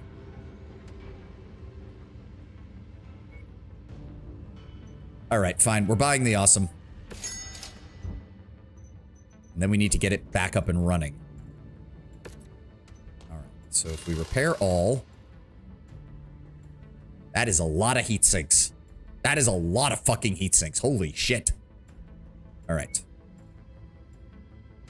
So I'm going to go with, let's swap out the large laser for the ER large laser short burst. That'll give it plenty of range. That also, it does decrease the damage slightly, but the short burst laser fires much faster, so I'm fine with that. There's an in-game campaign where a bunch of augments rebel against the Free Worlds League. I'm not surprised. I haven't seen it yet, but I'm not surprised in the slightest. Do we have any better SRM or LRM 15s? We do, but they're not streak SR, or they're not stream LRMs. I mean, personally, I don't even remember what the difference is with the stream ones, aside from that they fire a little bit. The grouping on the streams is slightly better, if I recall. I do have some better LRM 15 streaks, though, so... Oh, damn, I have a plus... Damn, I have an Artemis 4 version. I even forgot about that. The problem is that takes up way more room. So, let's pull you out. Let's give you the max rank one and the rank 3 one. Small laser, I guess that'll just stay there to just pew-pew at anything that gets too close. That does lead to an overall increase in damage. It still has plenty of heat sinks to manage all of this shit. In fact, does it need that many heat sinks? Even I'm wondering about that. Does this cyberization clause in the contract say vibrating genitalia? It might. It might. Lord Brown Bear, put a tag in the small laser. That is not a bad idea, DeRoland. See, the problem is, though, is that you want tag on one of your frontline mechs, not your rear line, because, yeah, the target acquisition gear only has a range of 360 meters. If the enemy's within 360 meters, that's already, like, he can still fire the LRMs, but that's not good. Just reminds me of that whole thing with the credit card biz. We're this feminist group. We're against the idea of sexualizing video games, so we'll push credit card providers to not accept payments for adult video games. We'll force our views on everyone. Some of these people are the worst. Oh, absolutely. Absolutely. And if you're talking about the religious people from the Free Worlds League, you're not wrong. But again, you also have to remember the Free Worlds League is one of the more... So there's a reason when you talk about the Free Worlds League, you have to talk about the Free Worlds League, not House Merrick. The other great houses are very intertwined with the nation states that they lead. Merrick has led the Free World Leagues for a while, and they're still considered the most powerful noble house amongst them. But it's very important to remember that the Free Worlds League has a lot more freedom on the individual planetary level than almost any other state in the inner sphere. Even some of the periphery realms are more centrally coordinated and governed than the Free Worlds League is. The League actually is a confederation of nations, not just a bunch of noble families under the guise of a nation state. So if someone from, if ditch 2 of the heat sinks to get Artemis, I only have one LRM 15 Artemis, unfortunately. And I don't think I have, plus if I do that, I'm gonna have to split the ammo because Artemis ammo is different than the fucking shitballs. I can't even remember. You have to, I don't even know if I have Artemis ammo to begin with. That's another problem. I don't know if I have Artemis ammo because I made that mistake before, DeRoland. I bought a Gauss rifle and then I couldn't find Gauss ammunition anywhere.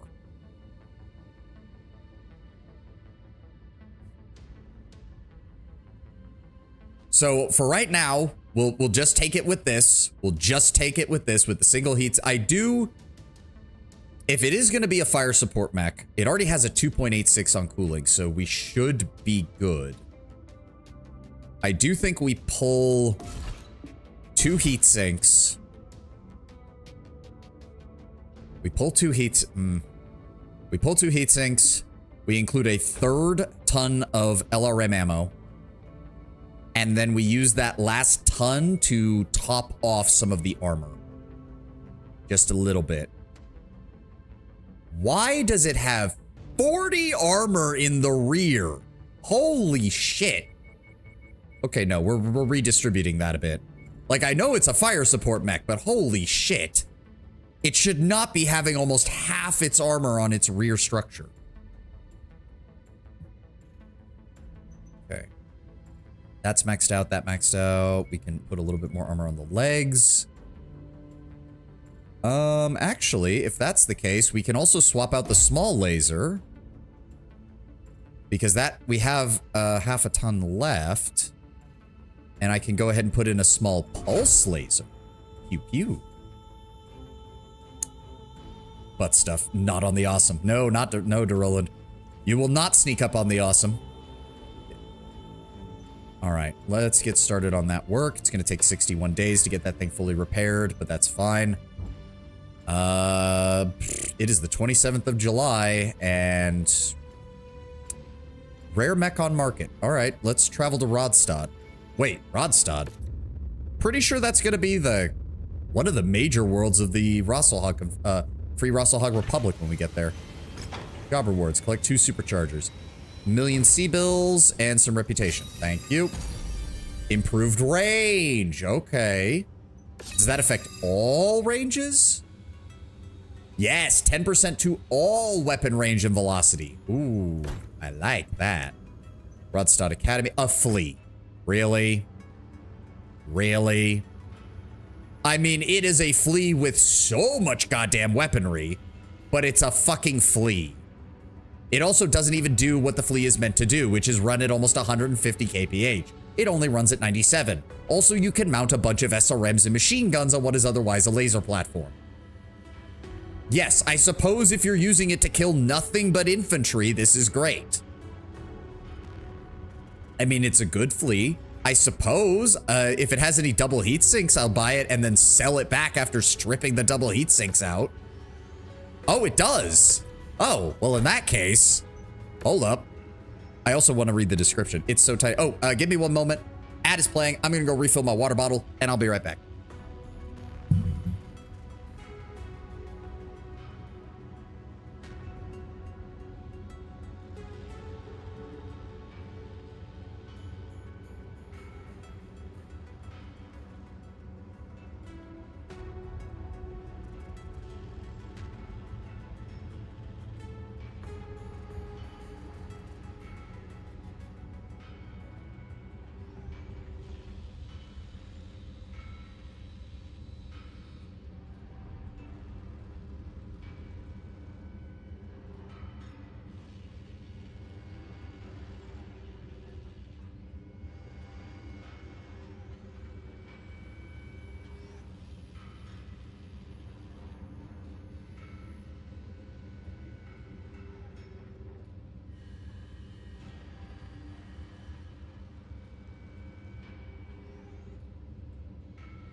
Alrighty, I'm back. Let me see here. A provisional Rebel custom experimental designation was given to a variety of unknown mech variants first encountered during the Andurian crisis. Not conforming to any known factory designs, the origin of these mechs remains a mystery. Expensive upgrades and rare weapons hint at the possibility of foreign aid being given to secessionist forces. Oh. I mean, yeah, but who wastes double heat sinks on a flea? That still doesn't make any goddamn sense. Also, it's only got 1.68 cooling. That thing actually has enough firepower that 1.68 cooling is not going to be enough on this thing. In fact, wait a second. This thing still manages to fit in 6 double heat sinks? All right, so hold on. If I buy it, it's 2.5 million. It's 2.5 million. Purchase. Yes, purchase. Then we're going to go over here. And we're going to strip out the double heat sinks.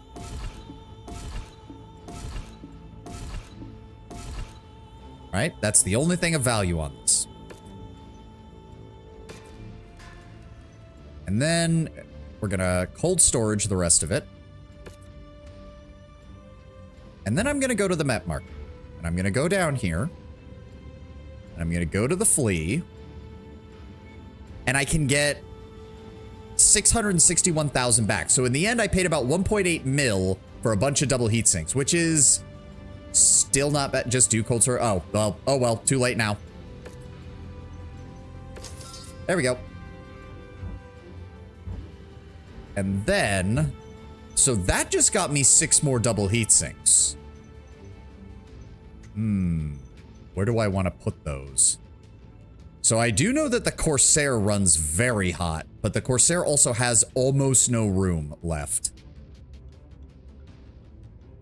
The Corsair is also an ugly ass mech that I hate using. I usually give it to my AI just because we need an extra assault mech. DHSs are 330k each, so you basically broke even. Fair enough. Fair enough. I could upgrade one of my heavies, but heavies aren't going to get as much use in the this is my only problem, is that some of my favorite designs are heavies. The Marauder, the Crusader, the Black Knight, the Archer. But I'm already at the point in the game where we're just going to be using assault mechs 99.9% of the time, and I hate it. It's the one thing I hate about this game.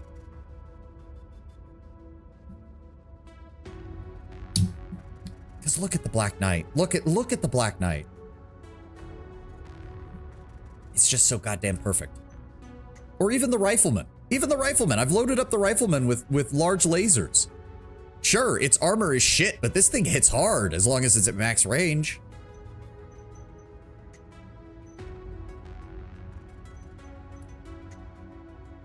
No, you don't need that. You've already got the AC-20.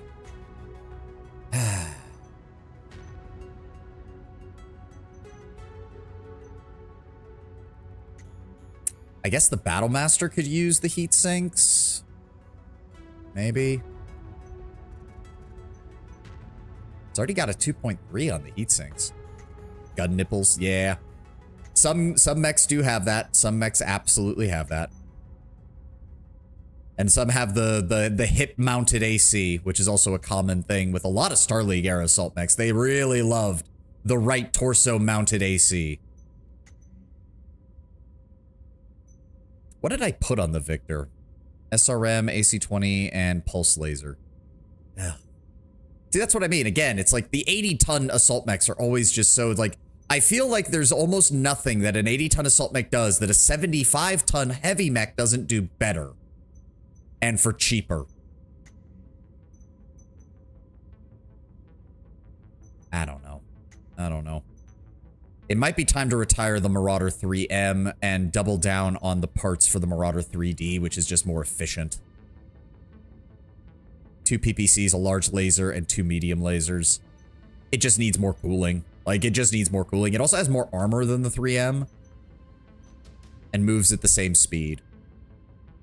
Saw someone in MechWarrior Online with a snub PPC flea. Let me tell you that a PPC in its pocket was happy to see you. That sounds like the light equivalent of a hunchback coming around a corner. Like, everyone's confident in their heavy and assault mech until a hunchback with an AC-20 comes around the corner. And then it's like, you have the flea. It's like, everyone's confident until you see a flea with a fucking PPC mounted to the damn thing.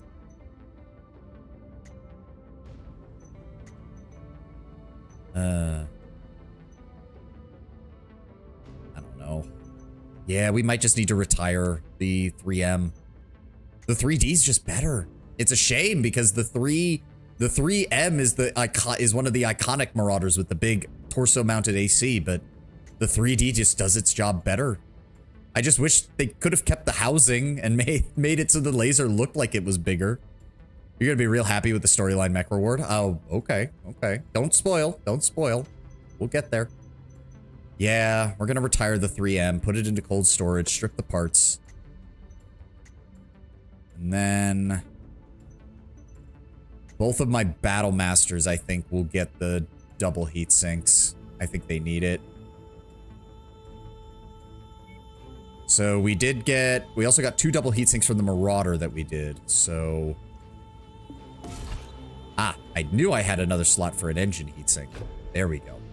Try to keep those as safe as possible. So that's, let me see here.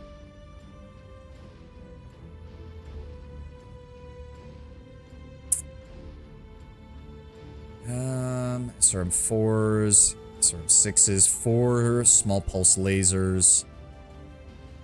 Yeah, because this thing is meant for brawling. This is my brawling battle master. It is just meant to walk up to an enemy and just be like, hello, I fire fucking 18 SRMs in a single trigger pull, and I have 4 small pulse lasers. Get fucked.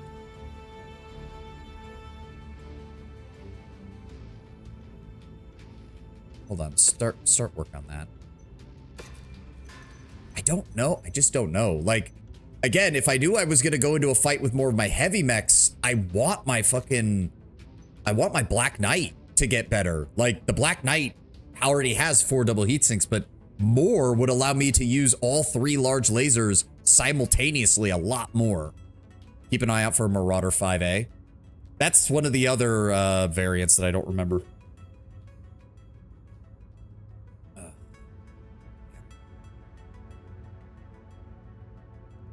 No, I don't have a higher rank large laser right now. I don't suppose there's any on the market. Sort by price. No. There's no. Damn. It's the 100-ton XL engine variant. Oh, you mean the Marauder 2? That's the Marauder 2. Yes, the Marauder 2 5A. I do know the Marauder 2 is in this game. I would love to get my hands on a Marauder 2. That's a right proper fucking assault mech.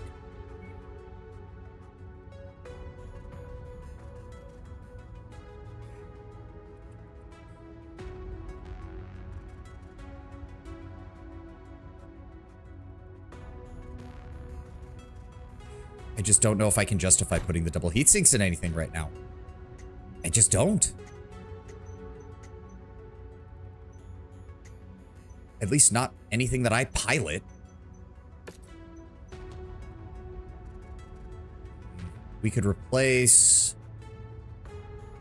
all of the double heat sinks in the crab. Actually, yeah, hold on. 3. And double heat sinks. Actually, we can drop 1. We still improve the overall heat efficiency, and that will allow me to take an additional ton of AC-20 ammo.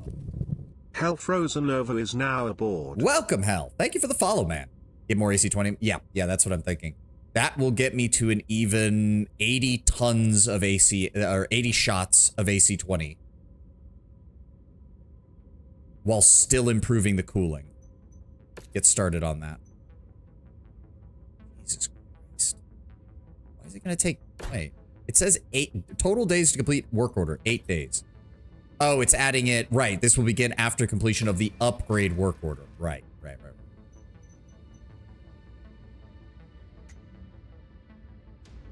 AC-20 burst fire, ERPPCs, AC-10. You know what? I guess the Corsair. It's got a lot. It does do a lot of damage. Don't get me wrong. Twin AC-10s, twin ERPPCs, and up close it as an SRM-6. It's just that, God, I don't trust this thing. It uses up so much of its space just on weaponry, and then that means you have to put double heat sinks in things like the fucking arms. Yeah, it doesn't even get a second engine heatsink. It just has those. God damn. So if we're gonna put double heatsinks in the Corsair, we can put 1 more in the left arm and 1 more in the right arm. That will improve the cooling by 0.2. I mean, that is still a 10% increase in cooling, which is nice considering the ERPPCs. Jesus Christ, they put out so much heat. All right, yep, start the work. 9 days. And then... Let me see my Crusader. This is my other Brawler Heavy. That's a lot of SRMs it has. Let's see. Medium laser, short burst. Maybe switch those for the standard ones. No, I still like the short bursts because they actually... First of all, put the rank 3 one here. Do I have any better SRM 6s? I don't think I do. No. I have an SRM6 streak, but this thing is a shotgun. When you have 4 SRM6s, it's a shotgun, basically. But I could definitely use... I have 3 double heat sinks left. I do think putting them in here would be good. I really wish it had an engine heat sink that we could mount in here. Firstly, I want you to move these over here. Move those into the torso. Got plenty of SRM ammo. Plenty of that. Machine guns are max rank. Then I want you to pull 2, 3 double heat sinks in the torso, please. There we go. Start work.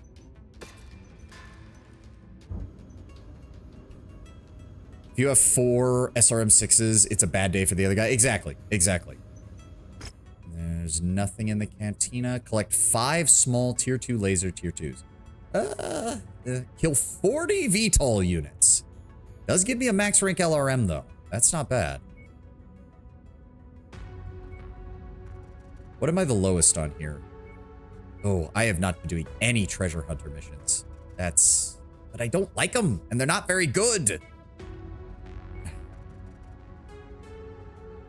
Wow, that's not even a max rank light rifle. It's just a tier 3. Give me the VTOL one. We'll figure that out at some point. All right. Next payment due. Those will all be done. We kind of have no reason to do anything here right now. Oh. Knock out your competition in a free-for-all in the medium mech weight class. I don't like the arena stuff either. I think we're just going to wait. And as soon as we get the Russelhug campaign done, we need to make a blitzkrieg for HD 276 914, sorry. Why the fuck do we have coordinates? Literally, the closest Korean world is called nowhere. I don't even know what we're doing out here. All right. Timeline. Anything in the news? Nope. All right. Just start passing by days. King crab refit. Anything in the news? Nope. Oh. There it is. Priority transmission from Hakon Magnuson. Welcome to the rise of Russelhog. You're at the tail end of the main campaign. Oh, that's good. That means I might actually be able to get it done before the clans show up. Commander, in your past, your company has been a friend and ally to the people of Russelhog. I am asking you on behalf of those same people to give us their aid once more. I'm in need of accumulating a heavy amount of mercenary talent in a very short period of time. Given your previous assistance in our cause, I want to ensure that you are among the first to receive a proposition for a 1-year exclusive contract working for my office. I'm not at liberty to discuss particulars until you sign on, but rest assured that we have lined up powerful sponsors that will generously compensate you for your time. Commander, there is no other mercenary that I trust more than you and your company to aid us in this highly sensitive matter. Please contact me soon, as I am on a very aggressive timeline to secure as much mercenary talent that I can get my hands on. Hakon Magnuson. Accepting this offer will cede travel and mission control to your employer for 1 year. Is the clan showing up like an endgame state? Yep, because they also...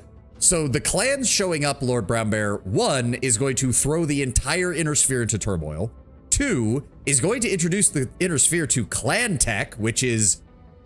It is the reason that the clanners were able to defeat units 5 times their size with relative ease.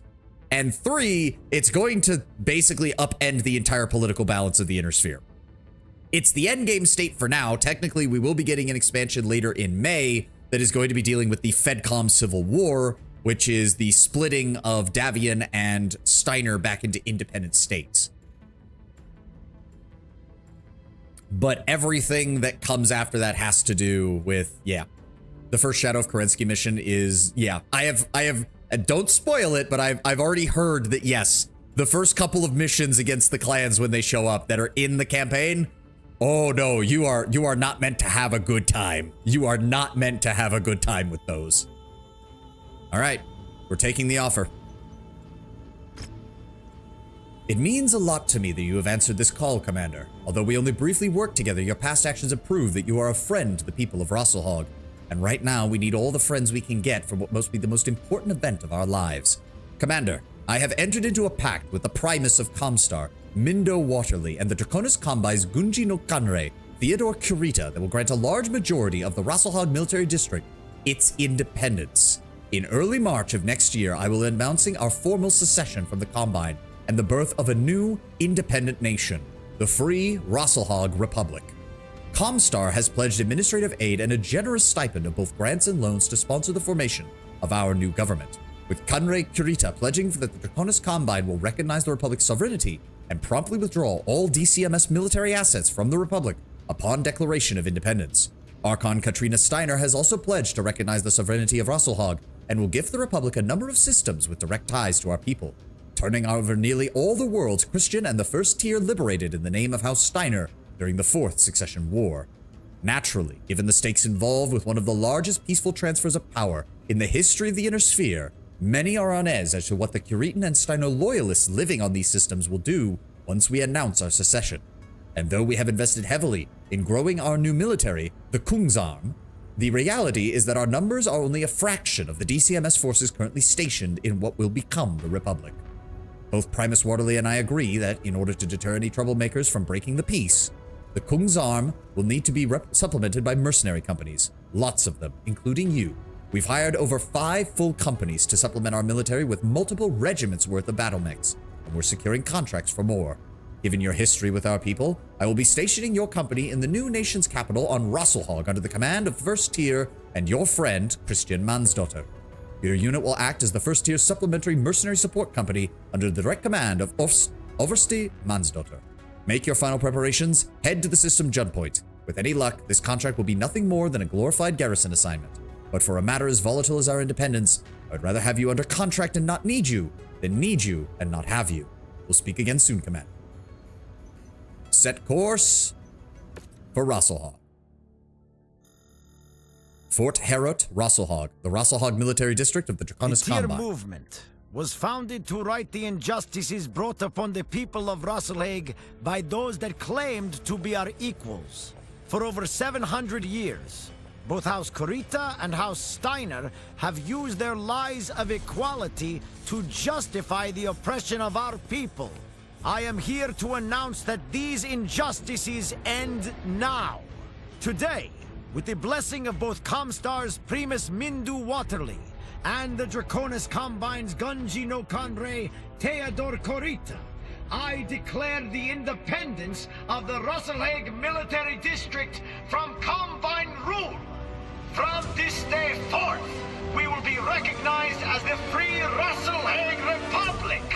Conre Korita has ordered the withdrawal of all DCMS forces stationed in what is now Republic space.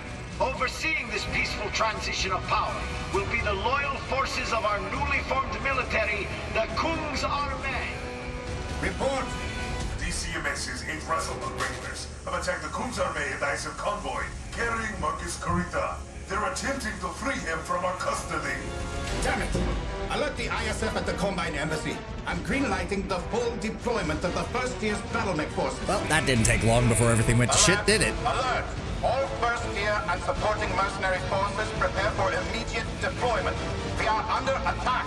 Repeat, all First Tier and supporting mercenary forces prepare for immediate deployment. We are under attack.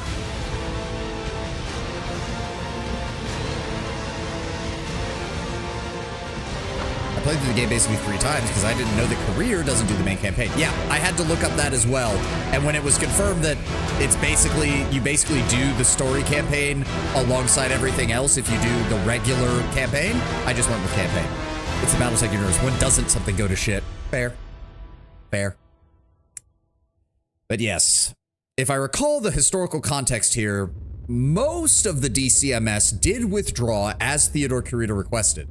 However, a handful did not, and they rallied behind one Kuritan officer who refused to withdraw, and thus we have what I believe is called the Ronin War. All right, let's see what we missed on the news. Bounty Hunter's death likely caused by competitors, and what is rumored to be a case of eliminating the competition. Noted bounty hunter Dale Sandstrom has died. We have not been able to contact, no one we've been able to contact has a clear picture of what happened, but several sources mentioned a certain green-painted marauder. Sandstrom's impressive record of 45 claimed bounties likely means he is much a victim of his own success. Sandstrom started out serving as a mech warrior with the 5th Regulan Hussars and lost his archer after battle, leaving him dispossessed. but he stayed on with the infantry. Later on extended leave, he headed over to Sophie's world in 3011 and found the remains of an assassin while there. He spent all he had into getting the mech running again, and he left the Hussars a couple years later and started working as a freelance bounty hunter with his mech, the Dark Death. And here it is, the Free Russellhague Republic formed independent from Curitan rule. On the 13th of March, 3034, the Free Russellhague Republic was officially formed. Newly elected Prince Hakon Magnusson declares the new independent nation finally free from oppressive Curitan rule.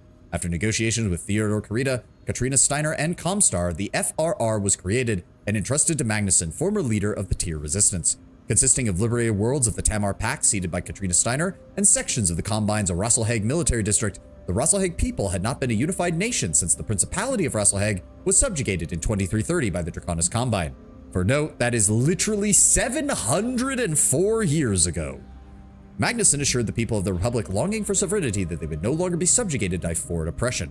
In order to protect and serve this budding nation's borders, the 1st Freeman Regiment was formed as rumors emerged that many Curitan loyalists opposed the newfound nation's independence. Well, that's awkward, but I can't really take any missions from you now anyways, so... Mission briefing. Christian Mansdaughter. Alright everyone, eyes up. Time is of the essence here. At 0400 this morning, House Kurita's internal security forces issued orders from DCMS High Command to the 8th Russellhague Regulars and the Sun Zhang military cadre, or academy cadre. They were ordered to take custody of one Marcus Kurita, cousin of the coordinator, Takahashi Kurita, and immediately withdraw the entirety of their forces from Russellhague and report to the Draconis Combine capital of Luthien. At 0700 hours, Kung's Armee military police arrested Marcus Kurita at his planetary estate without incident.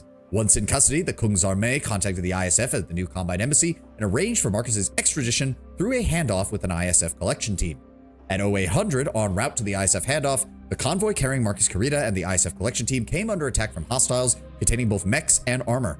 Freeing Marcus Kurita from our custody, we now know that these hostiles are affiliated with the 8th Russellhague Regulars. The ISF collection team put out calls to the 12th Sun Zhang for support, but were killed before a response could be given.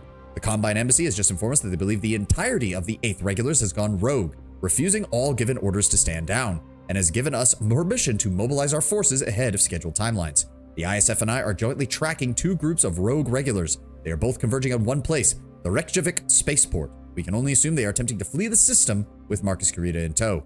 We cannot allow this to happen. We are ordering a full mobilization of the 1st tier and all supporting mercenary forces. Orders are to stop Marcus Kurita and the regulars from leaving Russellhague at all costs. The safety of the Republic is at stake. Mount up and move out. Let's fucking go. And if I remember correctly, these missions will mainly support our relationship with Russellhague, and we get a huge bump in reputation with them afterwards. So sticking around around Russellhague as long as they're still alive, which unfortunately they won't be because of the clan invasion, will still be good because they will be willing to negotiate with us quite extensively. So as per usual, oh wait, oh good, they're already covering 1 million C-bills worth of damage. Never mind, we don't need more damage coverage. What we want, how much can we take out of this? 27. Let's go with 24, which should be enough to grab any heavy mechs, and then we'll take 2 additional points in base payout. We only need 320 tons for this mission. Okay, so we're gonna need to reorganize. If that is the case, I'll take my Black Knight. Freeman, you bring the Zeus. Actually, no, not the Zeus. Gable, you bring the Zeus for the electronic warfare countermeasures. That leaves me with... what are we at here? I think we can bring 2 of our heavier ones, or maybe an assault.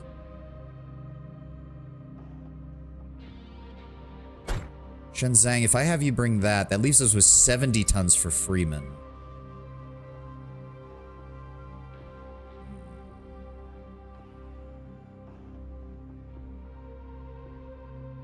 Go ahead and bring the Cataphract. Black Knight, Cataphract, Corsair, and a Zeus. Ready up.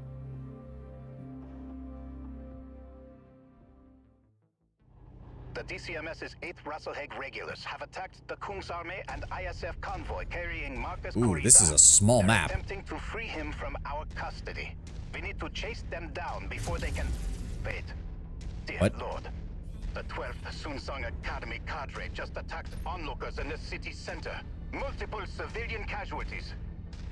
Yeah, that didn't take long. Those bastards are working with the regulars. Thor, I need you to divert your forces to the city center. Hunt down the 12th and make sure they pay for this. Go to the spaceport where it is located. Are we gonna have to break up that? That's a dropship already there. Like, are we gonna need to blow that up?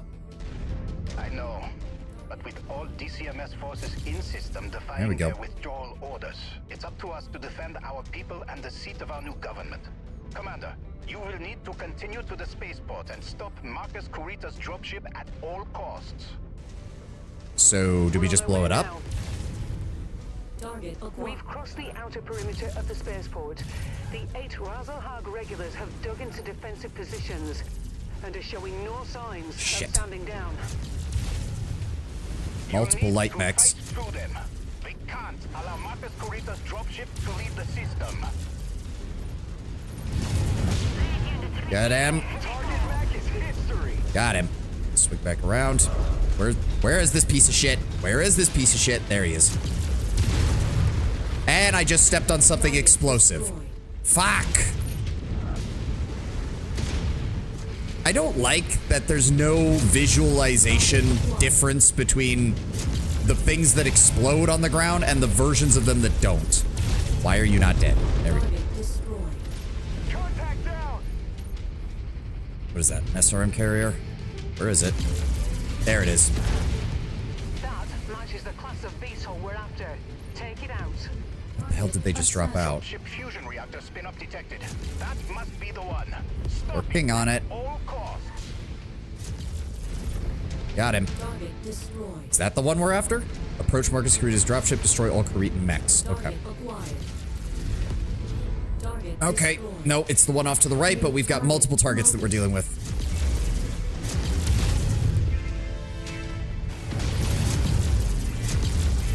Okay, you piece of shit. No. Die. Target destroyed. I got it. All right. We know they dropped 2 mechs on the cliffs above us, so we need... New target Yep, there they are. drop. Nope. Get blasted. I mean, if you're just gonna hang out there, I'm just gonna shoot you with large lasers. Because fuck you. There's a guy behind us. There's a guy behind us. Where did he go? Fire. Freeman, get the hell out of my way. Target is flying in. Got him. All right, who's shooting us? There we go. Target destroyed. Now, where's that quick draw? Target destroyed. There he is. Down he goes. Destroyed. All right. Another one behind us. Target Phoenix Hawk. It's rounding the corner.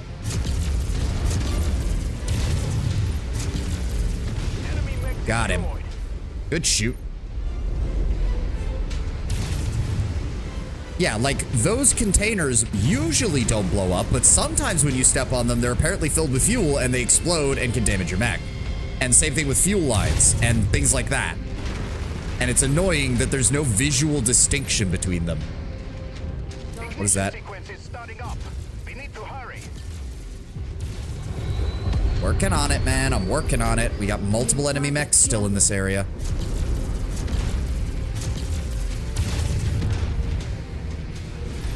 Do not let that thing start running around. It's gonna be a pain in the ass. Ah, fuck.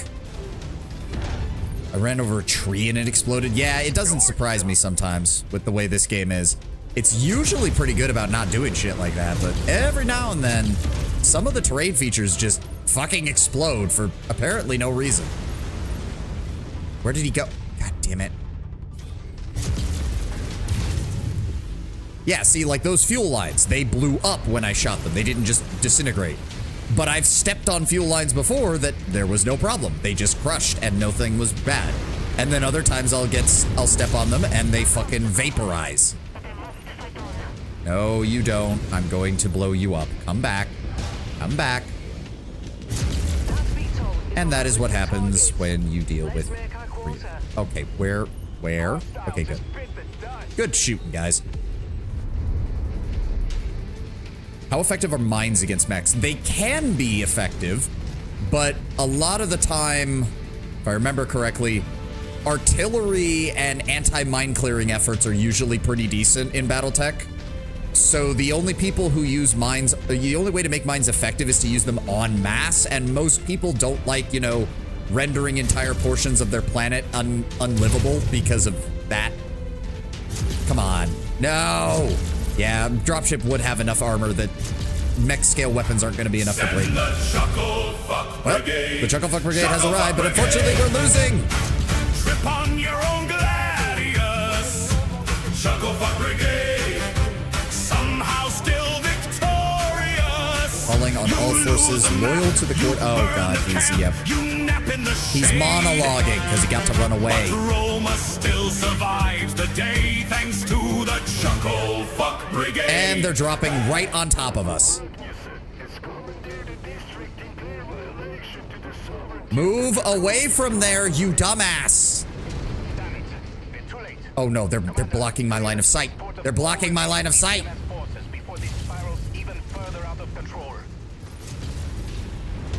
That is a hunchback. His hunch needs to die. There we go. That's better. Ow. What is this man's voice? He sounds like he's been gargling rocks. There we go. All right. Blow his arm off. No. Goodbye.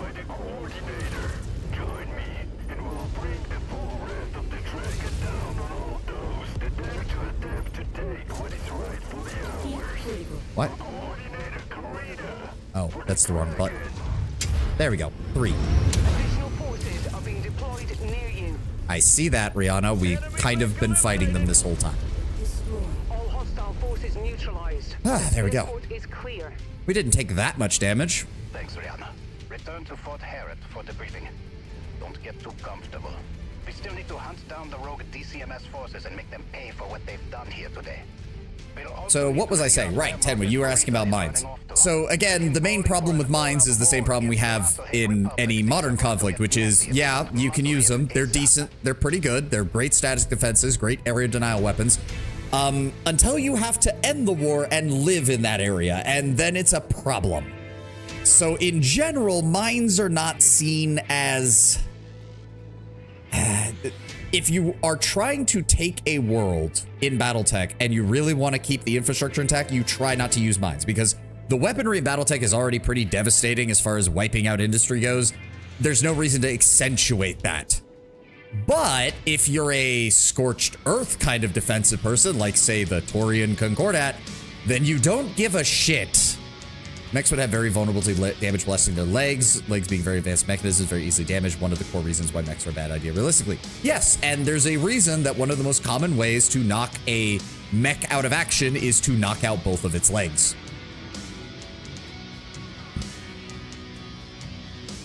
What's mine is yours. Yep. Again, it's not that mines aren't effective, it's that you only use them when they support your tactical and strategic objectives. Would you just need to take one out? Actually, no, because most mech leg actuators are strong enough that the mech can actually continue functioning even after one of its legs has been damaged to the point of non-operability. So, okay, so you're confusing two things, Tenwin. Damaging the leg to the point that it can't move, the mech can still function with one leg. In-game universe, the myomorph bundles in one leg are enough to move the mech at slow speeds while essentially dragging the other leg. In order to destroy a mech in this fashion, you either need to damage the second leg enough that it also becomes non-functional, or you need to keep shooting and shooting and shooting until that first leg that you damaged completely falls off. And that takes quite a lot of firepower, because it's one thing to disable the mech's leg, it's another to physically blow the leg off. Well, I guess we could grab the Phoenix Hawk and scrap it for parts. I'm down with that. And then we'll just take the rest of the valuable equipment. Anything I need? Nope. All right. I took a little bit of damage in the Black Knight, but not too bad, honestly, for dealing 1,200 damage with it. Anything on the open market while we're here, by the way? AC-20. AC-5 burst fire at max rank. No, we need to rebuild our war chest before I go buying a bunch of shit like that. Really? Really, that's their special offer? A tier 2 large laser? Fuck you. Ooh. No, I don't think they have a better one than what I have already. Shame. I mean, it doesn't need to fall off. It just needs to be unstable and stable enough to not support weight. Can be as simple as damage against pistons or whatever. Well, that's... Okay, so this is where... So remember how I said that Battletech makes use of neuro helmets, Tenwin? Part of that is also the fact that the mech's sense of balance and the internal mechanisms are affected by the pilot's sense of balance. Basically, when a mech has its leg damaged to the point of inoperability, the mech is designed to be able to put more weight on one leg to prevent it from falling over. That's part of the reason that the neuro helmet and the linkage between pilot and mech is so important. The pilot's sense of balance and the mech's sense of balance are linked. If a pilot notices that one leg is getting damaged to the point that it cannot support the weight, he can physically shift his body and the mech's body so that most of the weight is supported on the leg. Now, yes, in the long term, this is still bad. The same way that if someone's leg is injured, if you put all your weight on one leg, that other leg is now doing more work and it's going to eventually cause problems. But for immediate combat purposes, it at least lets you keep functioning. In order to actually disable a mech purely from one leg, and that doesn't happen much in the lore because the lore follows the rules, and in the rules, once you've blown off enough parts, that doesn't do anything. You would have to physically separate the entirety of the leg from the body of the mech, which is a much harder thing to do, because that requires destroying the internal skeleton of the mech, which is usually the part of the mech that survives the longest. Also, remember, Tenwin, this wasn't uncommon during the first Succession War or the second, but by the time of the third and fourth, mech chassis were becoming harder and harder to come by. You didn't want to cause permanent damage to a mech chassis because you wanted to salvage that mech and then use it for your own forces. Now, yes, if you go back to the first Succession War or to the Amara Civil War, when these mechs were still being rolled out of fresh mint factory condition, weapons that outright destroyed a mech chassis were more common because those mechs could be replaced. Goal, clean cut the leg at the hip. That's yes, if for the terms of destroying the mech, yes, but again, if you want to salvage the mech, you've just made your job 100 times harder because good luck finding a pristine leg to then strap into it. Now, that's not saying you can't do that. Frankenmechs exist. Frankenmechs are what happens when you do inflict permanent damage to a mech's chassis and you have to just replace it with whatever you have. And occasionally you strike gold with that. The Cataphracts started as a Frankenmech. It has a Marauder arm. It has body parts and legs from other mechs. But then the House Liao managed to figure out a way to essentially standardize the process and turn the Cataphract into an existing mech chassis. All right.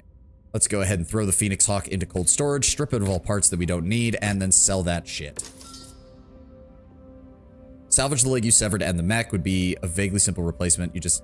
Oh, I see what you're saying. You're saying just shoot literally the hip joint. That is possible. Some people could do it. It's the same thing that allows a mech to... The gold standard of most salvage operations is someone got headshotted, because that means the cockpit was destroyed and nothing else. You're saying to do that to the leg. Again, not impossible, but usually not something that you're actively aiming for with the way mechs work.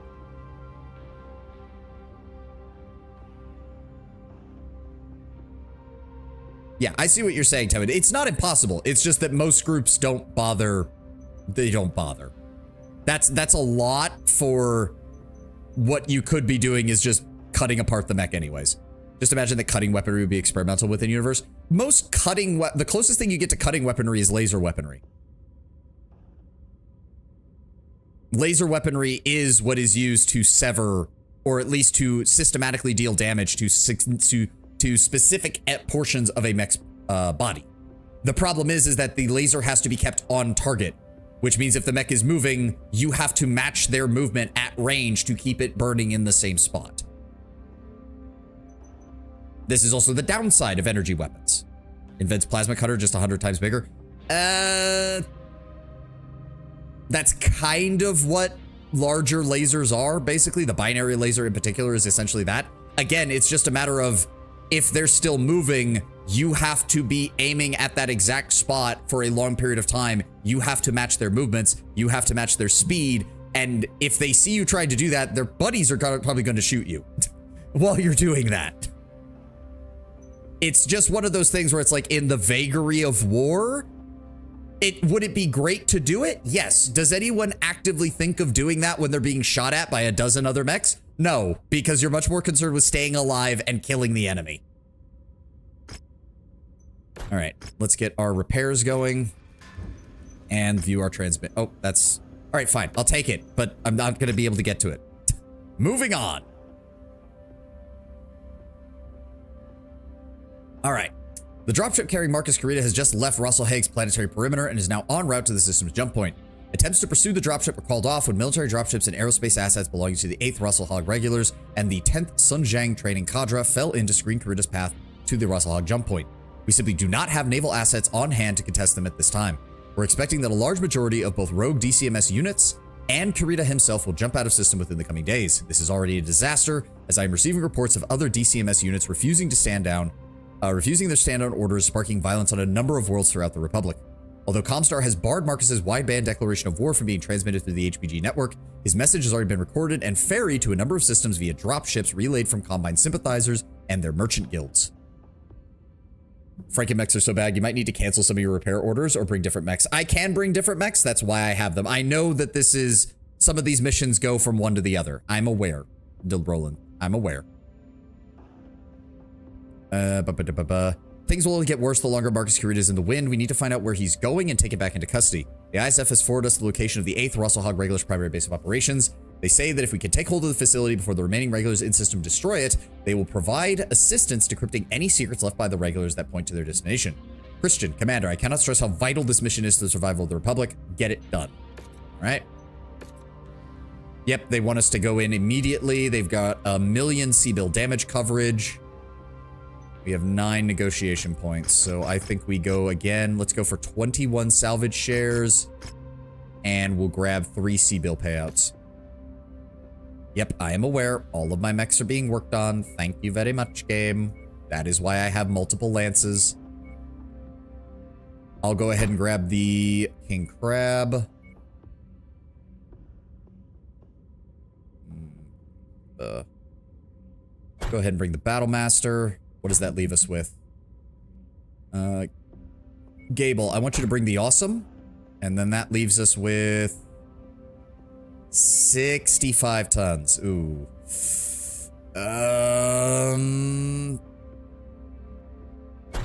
If we bring the Catapult, that'll be... Well, we'll definitely have enough left missiles. That's for damn sure. So we'll have 2 Brawlers and 2 long-range specialists. I think we should be fine then. Give me a moment. Save, just in case. All right. Anything happening in the news? Not yet. All right. Ready up. Oh, wait 14 days to the mission start. No, we... hold on. Oh, wait a second. Where's the timeline? Hold on. Cataphract, Zeus, Corsair. Oh, everyone would have been fine. They all would have been done before the mission finished. Whatever. This will still be fine. This will still be fine. We'll go with this. We'll go with this.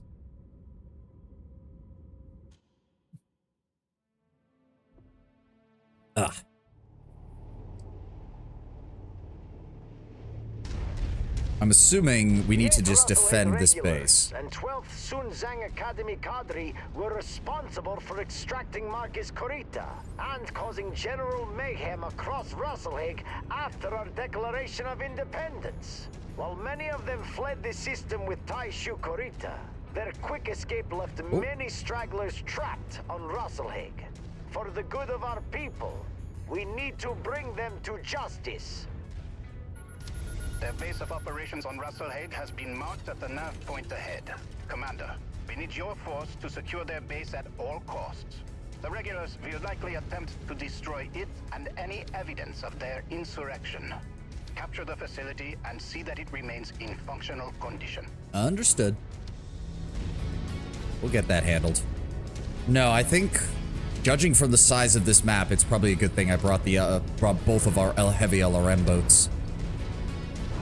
Oh, hey, we actually have some tank support. Isn't that nice? Some tank support, some VTOL support. Not much. One VTOL, what do you do? Those are both heavy tanks, though. Those both have AC-2s, I believe. Any hostiles in the area and secure the facility. Okay. We just need to capture everything. And they're already here. Right on cue. VTOL on approach. Damn it, he's out of range. All right, let's... Come on, come on. Got him. Tangos en route to your position, Commander. Ow, he's just a little too high. That's fine. All right, we need to move to the front of the base. We need to move to the front of the base. That is... Jesus Christ, guys. Okay. Oh, no, there's also... They are also behind us. Damn it, he's out of range. I don't like missions like this because even just moving through the base causes damage because there's so many things you can break. There we go. He's down. So what are we dealing with here? 21 more enemy units. We've got locusts coming in from the rear.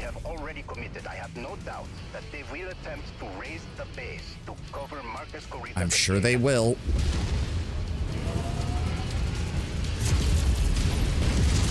Come on. Goodbye. You. Goodbye. Say goodbye to your arm. There's nothing quite like that. Just, what are you doing? Okay, Mr. Crusader, thank you for just standing there and blocking me from shooting anything. Goodbye. That is an LRM carrier. It needs to die. There we go. What is that? Another... Yep, that's an LRM 40. Okay, the rest of them are coming from behind, but we really need this LRM to die. Oh, it's behind a hill. Somebody fire missiles at that thing. Somebody. Anybody. We have multiple missile boats in this group. Somebody fire on it. There we go. It peeked its head over the ridge. All right. Turn around. We've got shit behind us to deal with. Get out of my way, Crusader.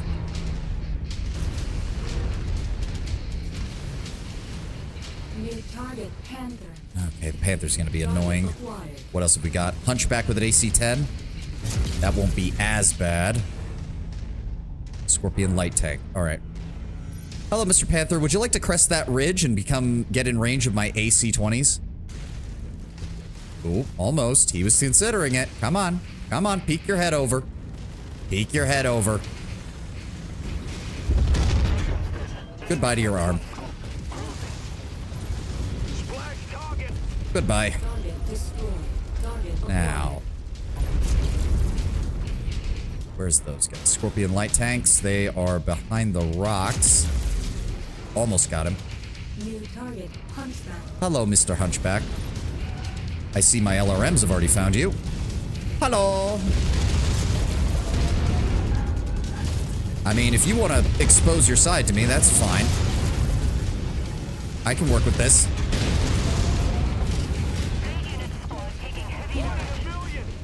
There we go. That was a few more shots than I would have liked, but then again, Hunchbacks are built for brawling, so... VTOL's coming in. What is that? 14 out of 26? We've already got half of them dead. Oh, that poor bastard. Yep, there he goes. Oh, God, an Igor. Jesus, the amount of missiles. Oh, it's nice to have proper fire support on missions like this. We got a VTOL. We've got a Kentaro. Okay. And an entire Lance behind us. Hold the phone. Fuck. Phoenix Hawk. Quick draw. What is that last one? Another quick draw.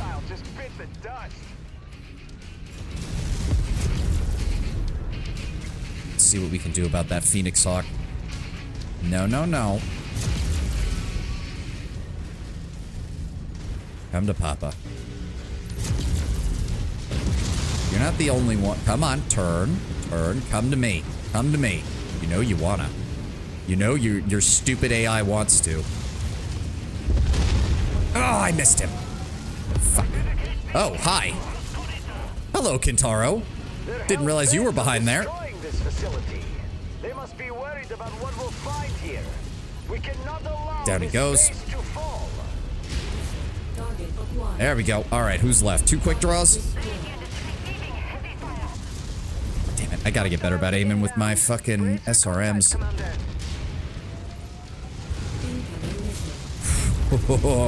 Okay, having 2 missile boats is working quite well on this mission because there's just nowhere for these guys to hide. Down he goes. What have we got left? 2 mechs here. They are sending shit to the front, though, that we really don't want to just have. That's a patent tank. Ooh. Hunchback with SRMs and a Stalker with LRMs and SRMs. Shit. Bloodshed salvaged another Puma S. Nice. I really don't like how fucking far away these guys are. I don't want the base to drop below 40%. Come here, Mr. Hunchback. I need you to die. There you are.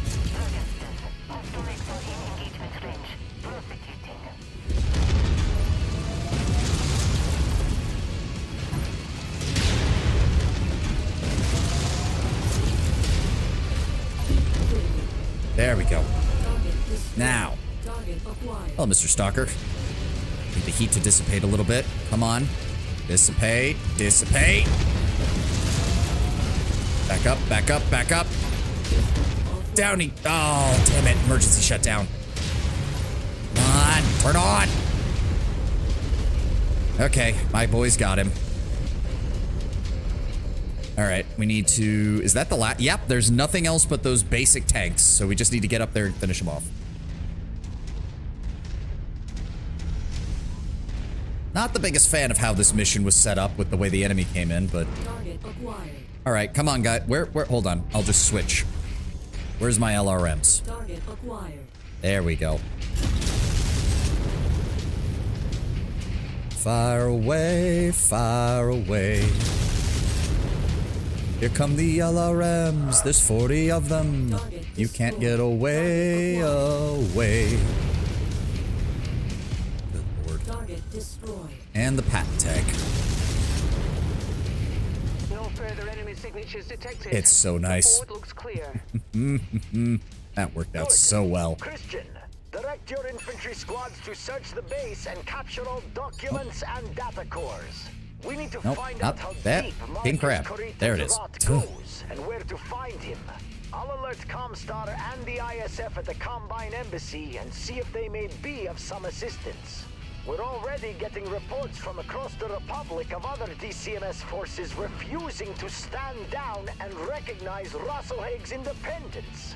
This is only going to get worse until we find a way to regain custody of Marcus Corita.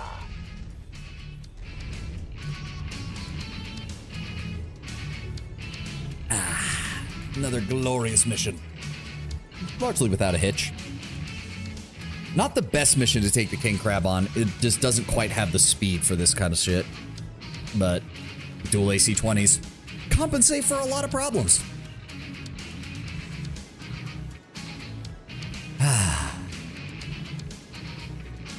Feels nice to be making progress in this game. I wonder what we'll actually get for finishing this campaign, because usually we get a mech for the end of it. Yeah, Karita doesn't like us. Whoop-de-fucking-do.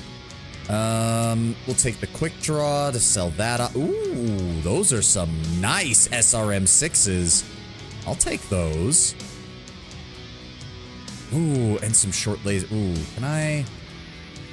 if we take the Phoenix Hawk... Oh, but that's 1,000,000 less credits. Nah, it's fine. Not that one. We'll take the Phoenix Hawk instead. And then go ahead and give me those high-tier medium lasers.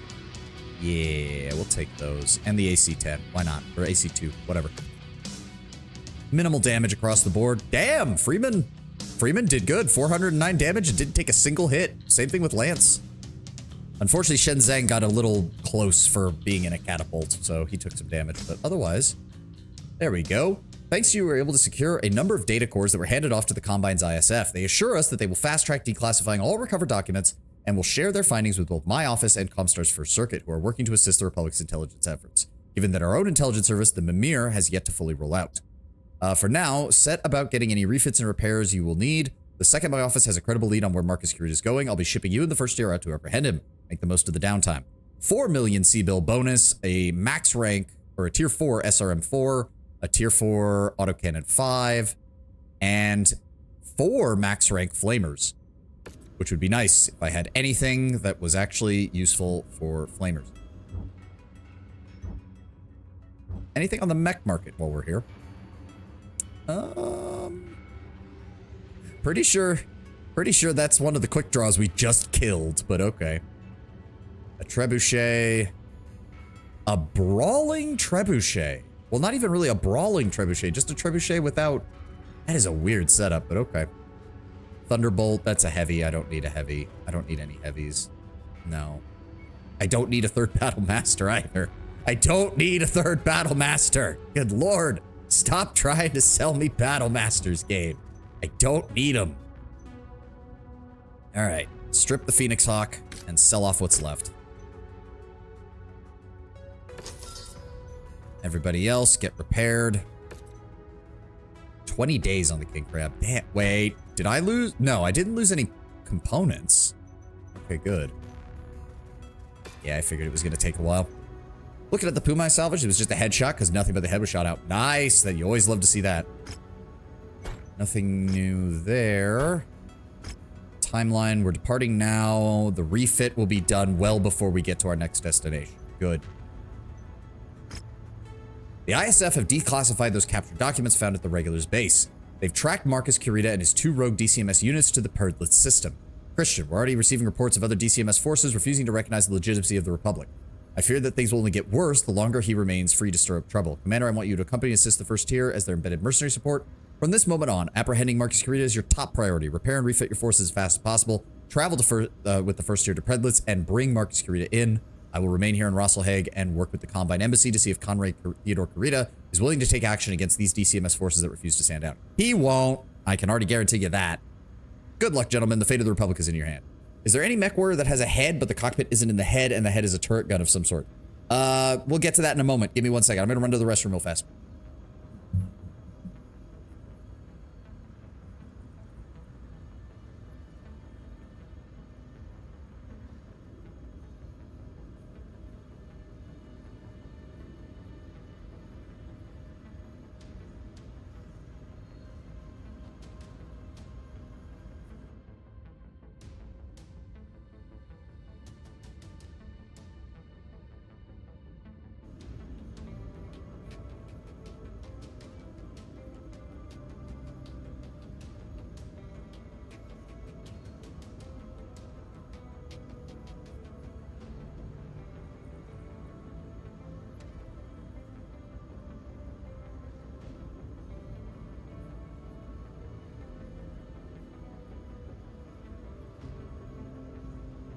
So you don't necessarily have mechs that have gun heads because most head units are too small for it, though there are a few head-mounted mech weaponry, like the Black Knight, for example, does have a small laser built into its head. In general, you do have some mechs that have essentially what are essentially torso cockpits. Things like the Rifleman. Well, not the Rifleman, sorry, I'm thinking wrong. The Jaeger mech essentially has a head. Its cockpit is mounted closer to the center of the torso than anything on the top. I wish I had one to show you, but we don't have one in our arsenal. This is one of the downsides of the Neuro helmet, is that you do have to kind of build. They've tried mech designs with the cockpit in like an enclosed space that uses monitors, but between the amount of shrapnel that mechs take and the Neuro helmet requiring the mech pilot to actually essentially feel how the mech is moving, they tend not to work very well. The monitors tend to get taken, the sensors that are mounted tend to get taken out over the course of the battle, which then leaves the pilot with no means of seeing what's going on around them. Just imagining a mech with a head and the eyes are lasers. I mean, as I said, the Black Knight has one literally mounted like right to the side of its eye. In fact, I can show you. Like, we have a Black Knight. I do have that. Where is it? Yeah, there it is. It's basically got a camera mounted on the left side, and that's a little laser. See, that's part of the reason why you can't really do it, because that's a small laser, and even that is almost the size of the cockpit. Trying to see if there's even an example that's close to that. Since the Atlas has the cockpit in one eye, could the other eye be a laser? If I recall correctly, I don't think there is. I don't think there's a variant that has a head-mounted weapon.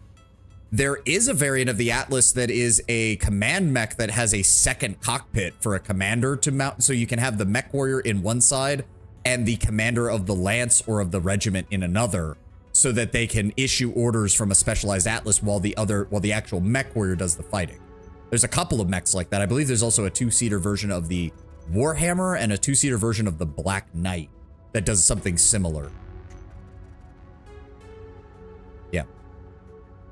As for false heads, those are kind of common, because I've pointed this out with the Assassin. The top of the Assassin's body is meant to almost look like a giant cockpit, but in reality, the cockpit is the much smaller viewport at the very front of the torso. Like, there's a couple of mechs that pull shit like that. And then you have some where you can kind of see the Zeus doesn't really have a head. The cockpit is pushed into the body and even has armor segments built up around it to protect it from the sides. In fact, this is one of the main problems of the Zeus in universe, is that it kind of, there's no peripheral vision on a Zeus. You just don't. You just don't have peripheral vision on a Zeus. You go forward, because that is the only direction you can see. I think there's some light mechs that have head-mounted weaponry, but I can't remember.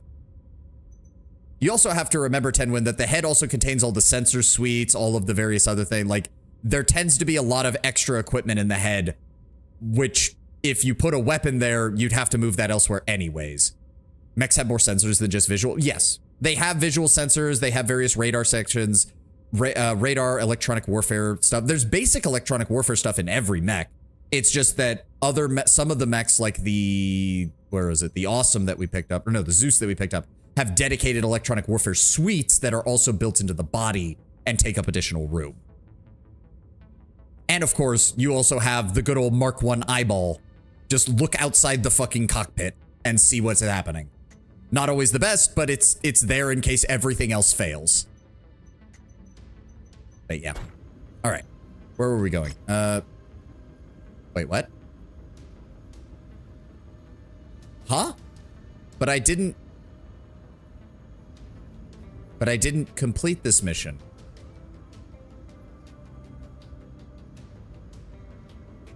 Huh? Okay, fine. You're giving me free shit. Thanks. Bye. Okay. I have no idea why that happened. Part 2 of the Russell Hog campaign. Attacks continue across the newly formed Free Russell-Hague Republic as DCMS troops refuse to withdraw from Republic space. The rogue forces have answered. Taishu Marcus Karita's call to action has rallied the support of a number of DCMS commands loyal to the Russell-Hague Military District and his cousin, Coordinator Takashi Karita. They continue to valiantly fight against the illegal annexation of Combine territory by Magnuson's rebel forces. The known tier terrorist has... Just breaking from Comstar, the heir to the Dragon and the Gunji no Conrei of the Draconis Combine, Theodore Karita, has just released a public announcement regarding the ongoing Russell-Hague crisis. Let's listen in. The Dragon has entered a new era. As we look ahead to the future, we are saddened by those who only look behind. For the Dragon to move forward, we must shed the shackles that bind us, limiting our power and holding us back from true greatness. By allowing the Russell-Hague people to be free, we have removed the shame that has quietly burdened the Dragon for centuries. There are those who believe that to harken back to an older time is to further the purpose of the Dragon. They are wrong. The Dragon endures because it adapts and embraces progress without burying itself in obsolete beliefs.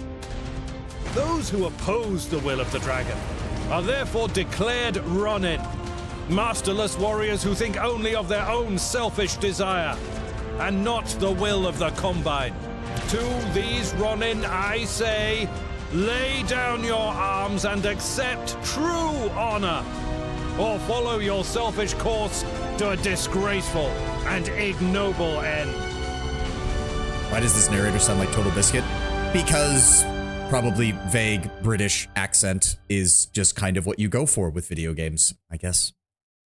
Also, to be fair, the Curitan noble house is a weird one because, if I recall correctly, it wasn't even founded by a pure-blooded Japanese person. It was like a guy who was like a quarter Japanese, and then he purposely went out of his way to marry into Japanese families to make his family look more and more Asian. Like, the Draconis Combine was founded by an out-and-out just like weeb, a total weeb.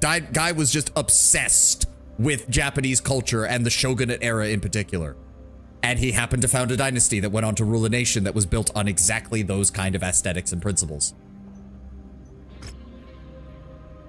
Intersystem advocate. Why am I getting these random missions from people? Raid the outlaw stronghold. Okay, fine.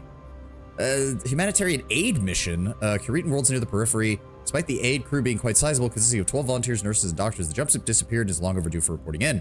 Received 2 reports of pirate activity. Okay, sure. I'm not going to get to it anytime soon, but okay. And then we have DCMS units still on Republic worlds are declared the Ronin. Conray Theodore Kurita has broadcast a declaration to all Combine worlds near the newly formed Free Rasalhague Republic, the text of which has been posted to all DCMS units, and that is literally what we just heard.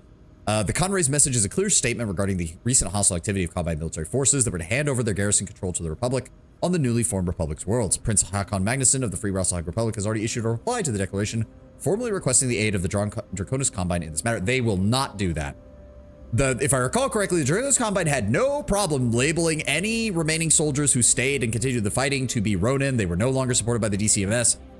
But there was no way in hell they were going to turn DCMS troops against DCMS troops. That just wasn't going to happen.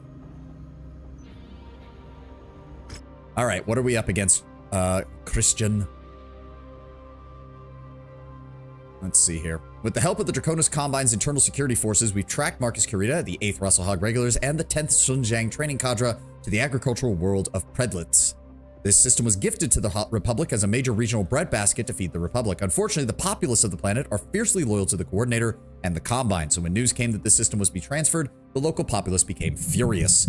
The mix of what they see as betrayal on behalf of the Coordinator and the fierce rejection of Rasalhague independence caused the local populace to storm the parliamentary building and take the Republic-appointed Valdhir and his administration hostage. When Marcus Kurita appeared in system, vowing to destroy the Republic and return the worlds to the Combine, the citizens of Predlitz welcomed him with open arms. Gunji no Conray Theodore Kurita, for his part, has disavowed the actions of all DCMS members that have refused their order to withdraw, publicly declaring those rejecting these orders Ronin. His office has been in touch with Prince Magnusson, pledging the deployment of loyal members of the DCMS to assist the Kungsarmé in pacifying any Ronin forces operating within the Free Rasalhague Republic's borders. Maybe I misremembered that. I might have been completely wrong. While this is good news, the only way to end the madness is to recapture Marcus Kurita, but with the local populace aiding his forces, it will be an uphill battle to bring him into custody. Task at hand is now to establish a beachhead on Predlitz and ensure that our dropships can land for the rest of our forces safely. Commander, I'll be counting on you and your forces to be the vanguard of this assault. Carve us a path. Understood. Ooh, 10 negotiation points now. And they're still covering a million C-bills worth of damage, so let's go with 1 and that, and then we can get 30. That might be enough to get us an assault mech. All right, we'll go for it. We have 10 more tons to work with. If that's the case, I would like to bring a different heavy mech.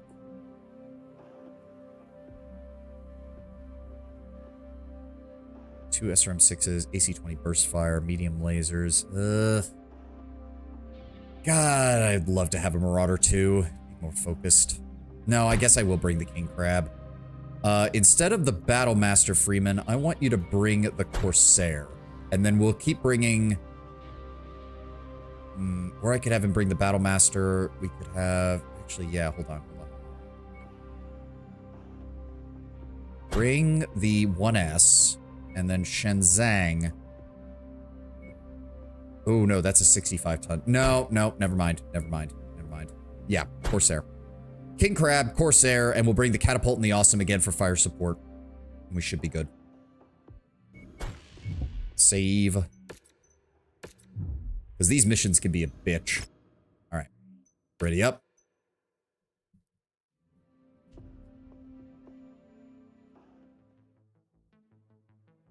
Give the mech a lightsaber, just the old ones, not the Disney versions that can't kill anyone by impaling them. Yeah. Oh. Oh, this map is. Oh dear. Oh, this is. Oh yeah. Locate and destroy the 5 designated artillery positions. Destroy the satellite uplinks. Okay. We need your forces to break through their defenses and establish a beachhead for the first tier. Good luck, Commander. All right, we'll do our best. We have unidentified bottlenecks on screen. Assume they are hostile and engage. Target acquired. Please, somebody shoot that artillery. Expect incoming bombardments. Come on, people, shoot that artillery. God. There we go. And they know we're here. They know we're here. Okay, it's still, wait, it still says that there's, it still says that there's artillery there. What? We destroyed one. Oh God. Turn. Why does it say that there's still artillery here? The class of beetle we're after. Take it out. Okay, this is gonna be. Are we sure we got it? Oh God. Oh God. Oh fuck, I'm gonna get hit. Okay, made it out of there. Okay, we need to prioritize the artillery. We need to prioritize the artillery. We need to prioritize the artillery. We have multiple targets closing in through the trees. Oh God, here we go again. Turn. Okay, we have got to deal with this artillery. Holy shit. Okay, well, 2 of the, okay, we can, oh my God. Okay, bringing assault mechs that can only move at 40 kph was not a good idea on this mission. This was not a good idea. Oh God. The whole area just gets covered in red every time. Fuck it, I don't care if we take extra long on this mission. We need to deal with these artillery. Fuck. Oh God, not again. I think Shenzang's the only one who's been hit so far, but I don't trust the AI to dodge this shit. We need to get around. We need to get around and deal with that. I don't care that there's a mech over there. We have to deal with the artillery. Oh my God. Nope. Okay, so they're behind that ridge. We need to close the distance. Just keep moving, people. Fuck me. Running faster is the only option, and I cannot run faster. Where is that? Yep, they're all the way over there. We just gotta keep moving. Once we start taking out some of the... Oh, good Lord. Just keep walking. Don't stop.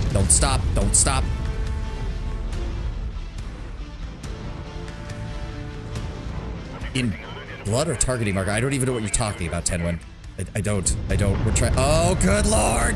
No. Well, I'm gonna get hit. Yep, I got hit. Fuck. New target, Locust. You son of a bitch. I do not need to be dealing with a locust right now, of all things. Fuck. Turn.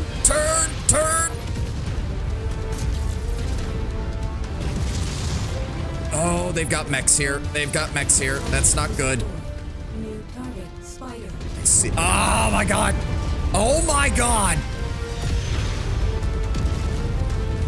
This is not good. We have to kill some of these things.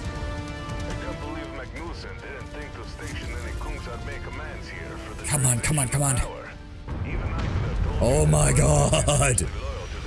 There's literally an entire lance behind us and I can't do jack shit about it because if we stop moving for an instant, we're dead.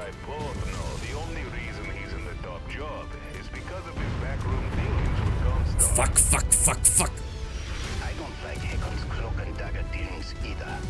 Blast that. Okay, where's that artillery? There are 6 artillery guns here. Holy shit, we need to... No wonder they're able to just fucking... Give me an opening. There we go.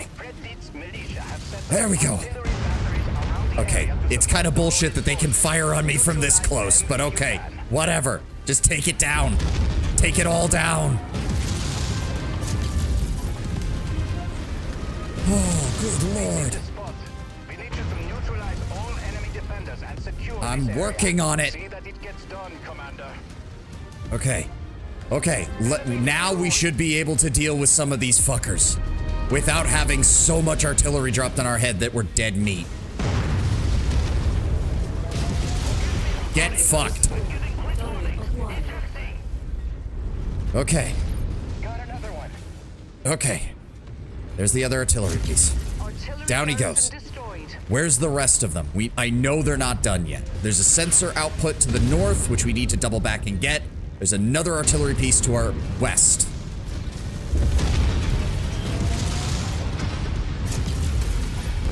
There we go. All right. This is... Okay, yes. They're not being able to cover an entire grid square with artillery now. Good. You. I do wish that the enemy had to actually send mechs to engage you, rather than just knowing that you're here and being able to drop artillery on you from the very beginning. I don't need to worry about you. There we go. Where's that last artillery platform?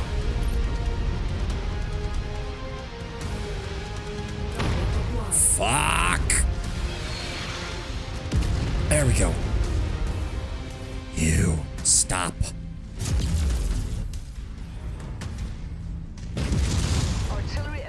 Is that all of them?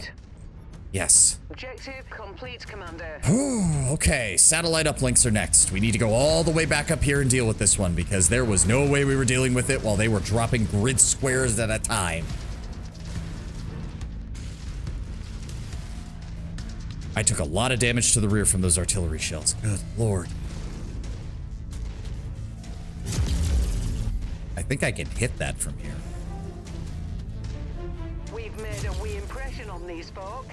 Enemy aircraft inbound. Where? You've got incoming. Stop them from recapturing the base. What? Base? I'm not down there, you dumb... Oh my god. Is on our list of targets. Oh great. Multiple VTOLs. Multiple VTOLs. And they're hitting me. And that's not good.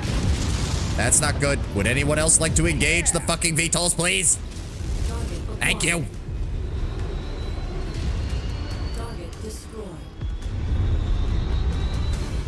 All right. Good. Radar dish down. Don't even have to care about the rest then. Now, where's the last one? Far to our south, past where the rest of the base is. That's fine. What is that? Scorpion light tanks? All right, that's all they've got over there. That's fine by me. Good shooting, boys.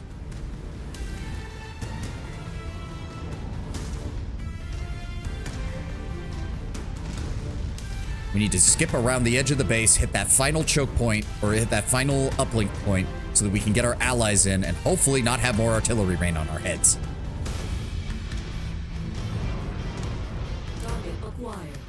I know they're close. Where are they? There he is.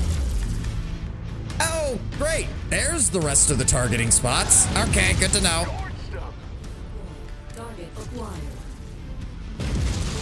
Blasted.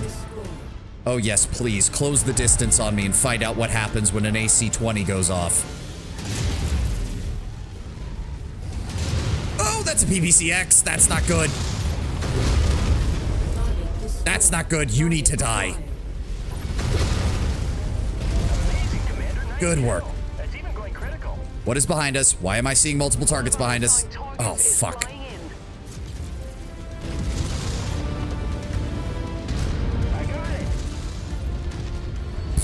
Goodbye. Oh, Jesus. Hit him in the leg. No. Come on.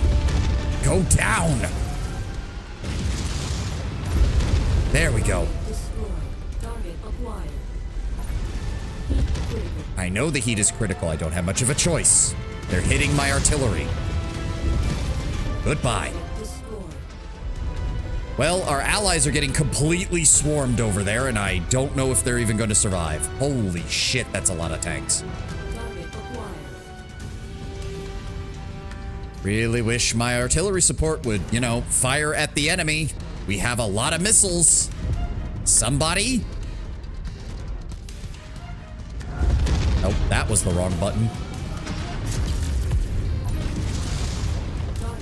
Okay. We need to get in there and help them. We need to get in there and help them.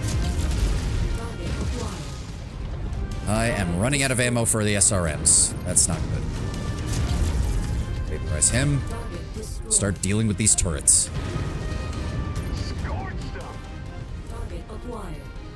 Master laser platform. Multiple targets. Need to grab that salvage. Okay, they're still alive. They're still alive. Thank God. Grab it, grab it, grab it. There we go. Okay, there's only light forces around us right now. Let's go deal with that satellite uplink point and deal with the enemies that are behind the rest of our friends. Somehow, plenty of VTOLs, still no Demolisher units or Orions or anything else that I need for my kill missions. There we go. There we go. I saw that long-range fire. Good. Put some missiles on them, boys. And there's an entire lance between us and them. Okay, here we go again. This is why I increased the ammo capacity on my mech. They're just lights. We just need to get them in range and blow them up.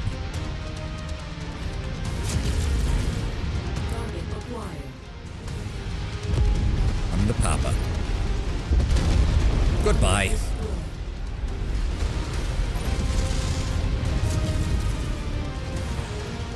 Son of a bitch. And there's salvage over there that I want to get. Multiple lights, multiple lights. Take out his leg. Get him. Got him. Where'd that flea go? Oh my God, he's 1,000 miles away. Ow.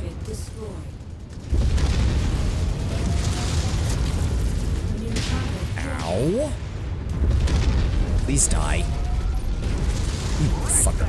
There we go. Okay. Still having trouble getting to this thing. Again, I'm wondering, this better not be one of those missions where the enemy just keeps spawning in until you do the objective, because that's gonna be annoying. Especially because I did not try to get to the objective first, because I knew that could be the result. What was that, a Panther pilot? I think so. SRM carriers, those don't matter. Hit that. Oh, I should not have used them. Oh well.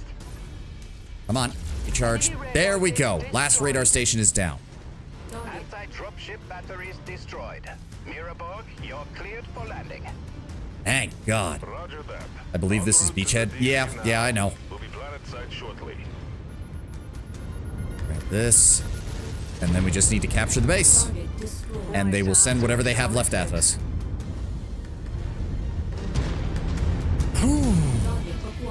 Somebody deal with that thing. I know you guys can lock onto it. Well, actually, no, that's 2.5 clicks out. How do we have visual on something 2.5 clicks out? Oh, hi. Yeah, why do we have why do we have sensor lock on something that's on the other side of the map? How and why?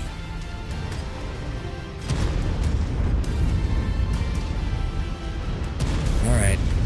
Okay, they just dropped our allies just dropped another lance down there. We're still in decent condition. If it wasn't for that artillery, we'd be doing a lot better. Alright, we're just gonna hang out here until we finish capturing, because it doesn't appear that the enemy has landed any additional forces yet. No, I don't want you to target that. I don't want you guys wandering off to go attack something on the other side of the map. Please don't. Please. Why? Why can we even see that man? He is literally on the other side of the map. There should not be any reason for us to see him. Kretlik's militia forces are converging on your position. They are going to try to dislodge you. Push them back. Okay, is that just based on what enemies are left on the map, or did they actually spawn in more of them? Expect a large attack very soon. Oh. I see it. I see it. What? Where? That way. That way. Let's go. Let's go. Let's go. They're coming in behind that hill. Never mind. They're coming in front of the hill. Okay. That works for me.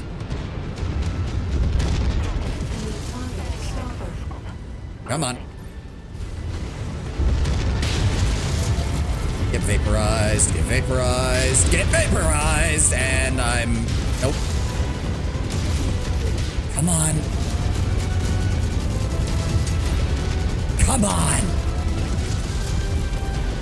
There we go. He's down. Oh, yeah. So it does count the units that were still there, but... Wow. You survived an AC-20. There we go. That worked. Secure the area and prep for our arrival. After what he did on Rasselhaig, don't expect Marcus Kurita to roll over for us. He'll make us fight for every meter of the system. All stations, this is Sierra 1-1. Be advised. I do love seeing the dropships come down, though. Dropships can now land. It's such a nice feeling. I wish there was one where we actually engaged a dropship as it was landing and like had to knock out mechs as they were literally walking out of it.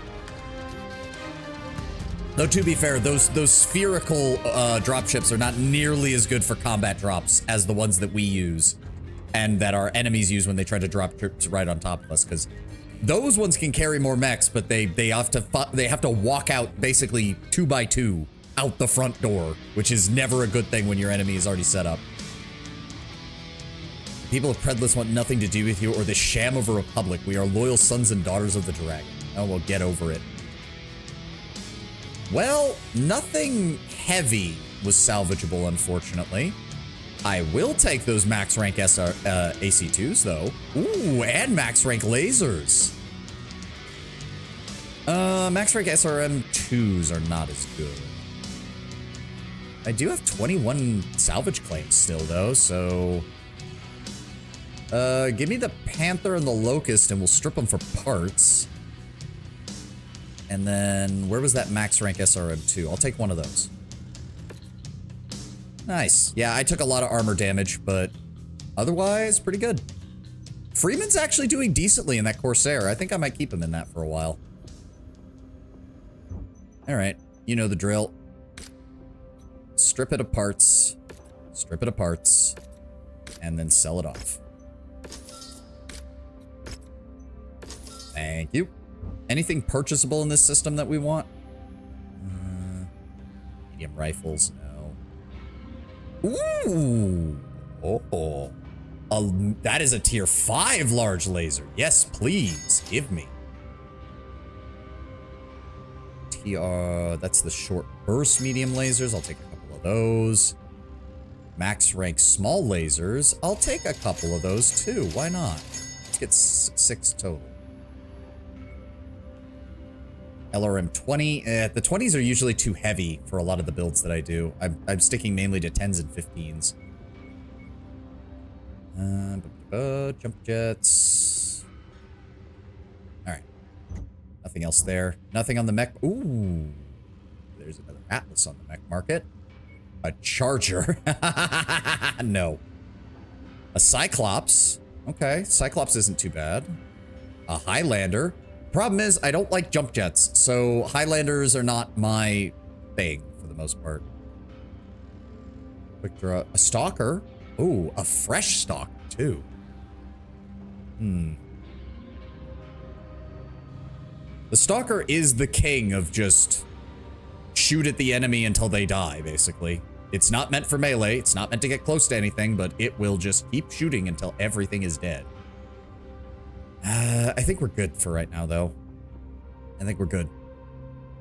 All right, the entirety of the first tier have touched down in system with minimal damage. Excellent work. Commander, this next mission will fall squarely on you and your unit's shoulders. The local populace of Predless are fierce supporters of the Combine and Marcus Kurita's cause. Because of this, locals are actively impeding us from locating his base of operations. It means we need to take things into our own hands and triangulate his location by prodding the Ronin's defenses. Unfortunately, this is not something that the first tier is a unit set up to do. The first tier is the Republic's Assault Battalion. We specialize in direct confrontations and siege breaking, leveraging mostly slower and heavy assault mechs. Skirmishing and prodding defensive lines will do more than make our mechs vulnerable to ambushes from fast movers. So for this task, we need to rely on you and your team's expertise. He says that, and yet the tonnage limit is 350, so I kind of have no reason. Well, I guess we could bring like 1 assault and 3 heavies, and that would still work. Need you to probe the... Yeah, we know. Covering 1 million in damages. Good. Get me that, plus some extra money. Oh, helps if I set everybody to repair all. Wow, okay, it's gonna cost us quite a bit to repair everything. That's fine. What's the timeline on this? Mission starts in 11 days. None of our mechs are gonna be ready by then, so we need to readjust the entire lance. That's fine. Okay. I think in that case, I'll take my Black Knight. Freeman, I want you in the Battle Master. What does that leave us with? 190 tons. Okay, so we might actually be able to fit almost everyone in assault.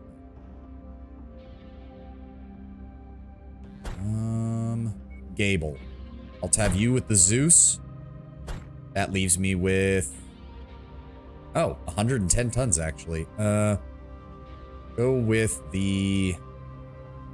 We don't really have any fire support mechs still operational. Give me the Atlas. Alright. Black Knight, Battlemaster, Atlas, Zeus.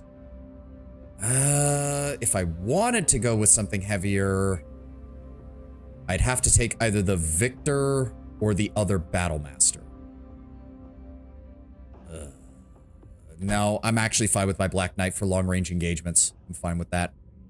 We could drop the Battlemaster in favor of... No, the Corsair's damaged and nothing else meets the weight requirements. I think we'll just go with this. We'll just go with this. Wait 11 days. Everybody get ready. I do like my Black Knight. It's one of my favorite heavies so far. I didn't even realize the Black Knight was this good. Attention. Prepare for battle mech departure. But it is also one of those designs where you're like, as soon as I get a hold of Lost Tech, more double heat sinks, more things like that, I can definitely see it being even better. Because it's just a Star League era mech that needs Star League era machinery in order to fully function at its peak. Commander, the first here is the Republic's Assault Battalion. This makes us well suited for siege breaking and straight up fights, but admittedly less prepared for scouting and information gathering operations. You say that like my lance is much better, sir. We are finding ourselves flying a bit blind. I need you to prod the Ronin's defenses so that we can triangulate where Marcus Kurita's headquarters has been set up. We expect Marcus's Ronin to respond to you advancing on the marked nav point. Travel to its location and prod their defenses. We'll be monitoring the movement patterns of the surrounding hostiles and gather a projection on where they have established their base of operations. Okay, so this is just a standard fight and kill enemies. All right. Hostile forces sighted. Down he goes. All right, so we don't need to protect anything. We just need to deal damage. Nope. I see no reason to get closer to you.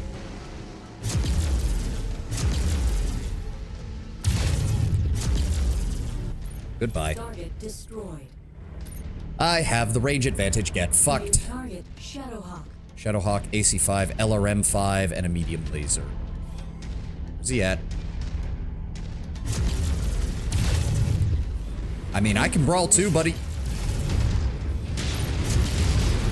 we go. Get behind him. Get behind him. Let him engage. Nope. Why are you not dead? There we go. Minor damage. We're fine. Hello, they're coming in behind us. What was that? Tanks? Can't tell from here.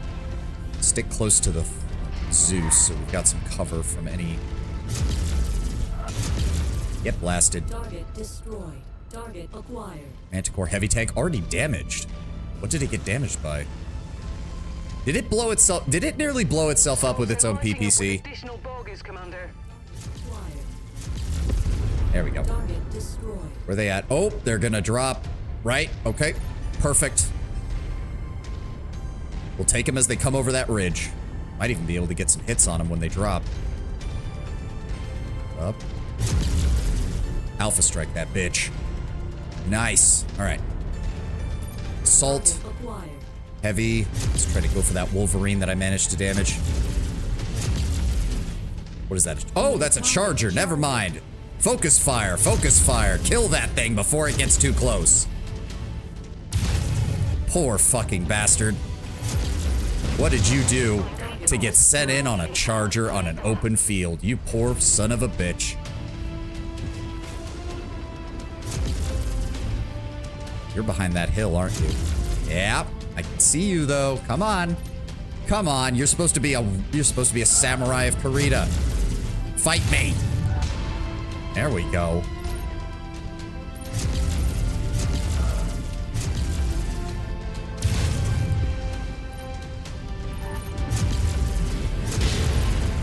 You need to stop. You just need to stop, buddy. You're not winning this. I know the heat is critical. Okay, he should not be able to fire from that angle. Thank you. What are we at? 7 out of 21?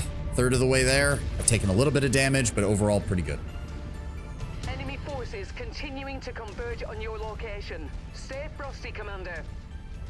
Well aware, thank you. Are they dropping more mechs or are we dealing with lighter forces? Come on.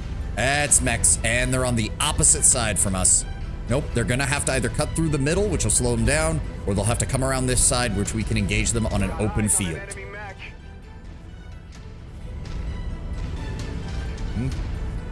There they are. What are we dealing with? 3 mediums, Shadowhawk, Wolverine, and 1 other.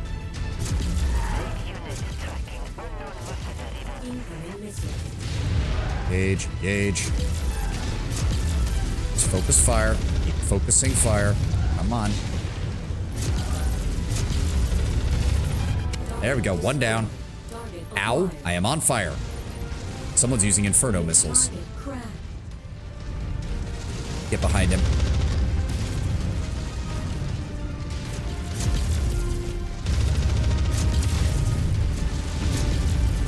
Target mech is history. Come on. Gone. Get him in behind. Get out of my way. There we go. Ow.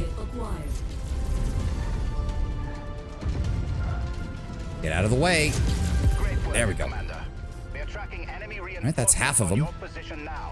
It shouldn't be long before we have what we need. Certainly hope so. Black Knight is starting to take a bit of hits. I'm showing multiple hostiles incoming on your position. Okay, 1 mech behind us, medium, and multiple support units. What are those, flyers? Yeah, oh, heavy flyers. Right on cue. VTOL on approach. Come on, I am clipping him. Got him.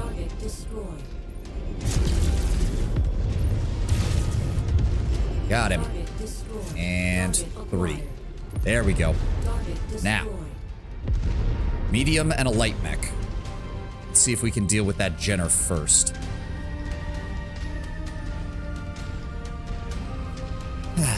There's something refreshing about a mission being this straightforward.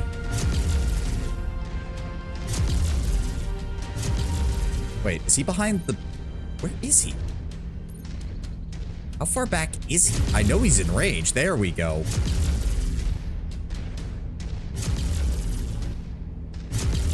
Nope, back it up.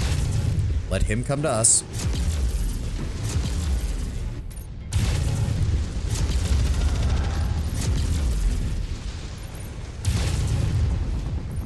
Damn, his weapons are still online. Come here. No. Come here. There we go. Alright, who does that leave? There was a medium back the other way, but I don't know if he's even... There he is. Phoenix Hawk, large laser, small laser, 2 medium lasers. Oh, they're already spawning in the next group. Great. Yep, I see them. So that's 3 of our targets. 4. That leaves, yep, 2 more mediums coming in behind us. Shit.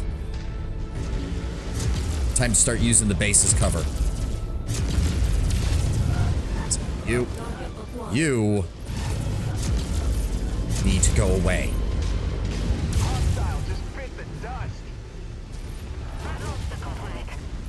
Lose more than a component there, buddy.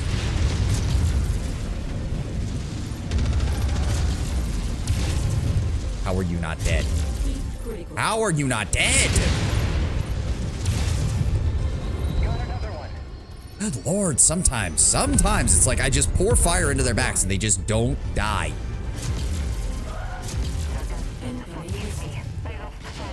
Ow? What is that? Oh, Shadowhawk. No, I can deal with you.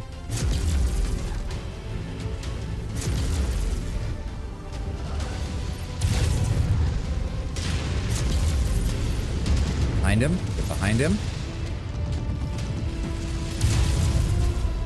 That's that. Come on. Trying not to lose a component here. Come on. There we go. Fuck. One left. Oh, good. He got legged. Get fucked. Down he goes. I do not feel like destroying more enemies. We're getting paid plenty for this mission, and I've already taken way too much damage. Withdraw to the marked exfil site. Any further Ronin forces destroyed will help us greatly here, so I am authorizing you combat bonuses for all hostiles destroyed prior to your exfil. Oh, that's a whole dropship dropping in. God damn it. I've just received word that a number of DCMS jump ships have materialized at the system's jump point and have dismounted military dropships now on full burn toward us. Unknown if they are affiliated with Marcus Kurita and his Ronin. Just what we need. We worry about them later. There we go. Got him. I suppose if they want to come at us from this angle, I'm fine with that. We'll engage them from long range. New target, quick draw.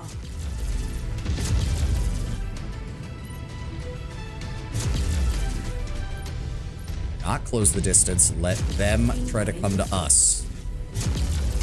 That is an entire lance coming at us. I do not like that. There we go. One down. New target, dragon. Dealing with here. Target acquired. That's a battle master. That's a crusader. Ow. New target, battle master. I am okay, they've decided that I am the threat. So now they're all firing at me. Try to wait, give my guys a second to fire at them, and then go, pull back, pull back. Ow! Somebody shoot at somebody else, for God's sake.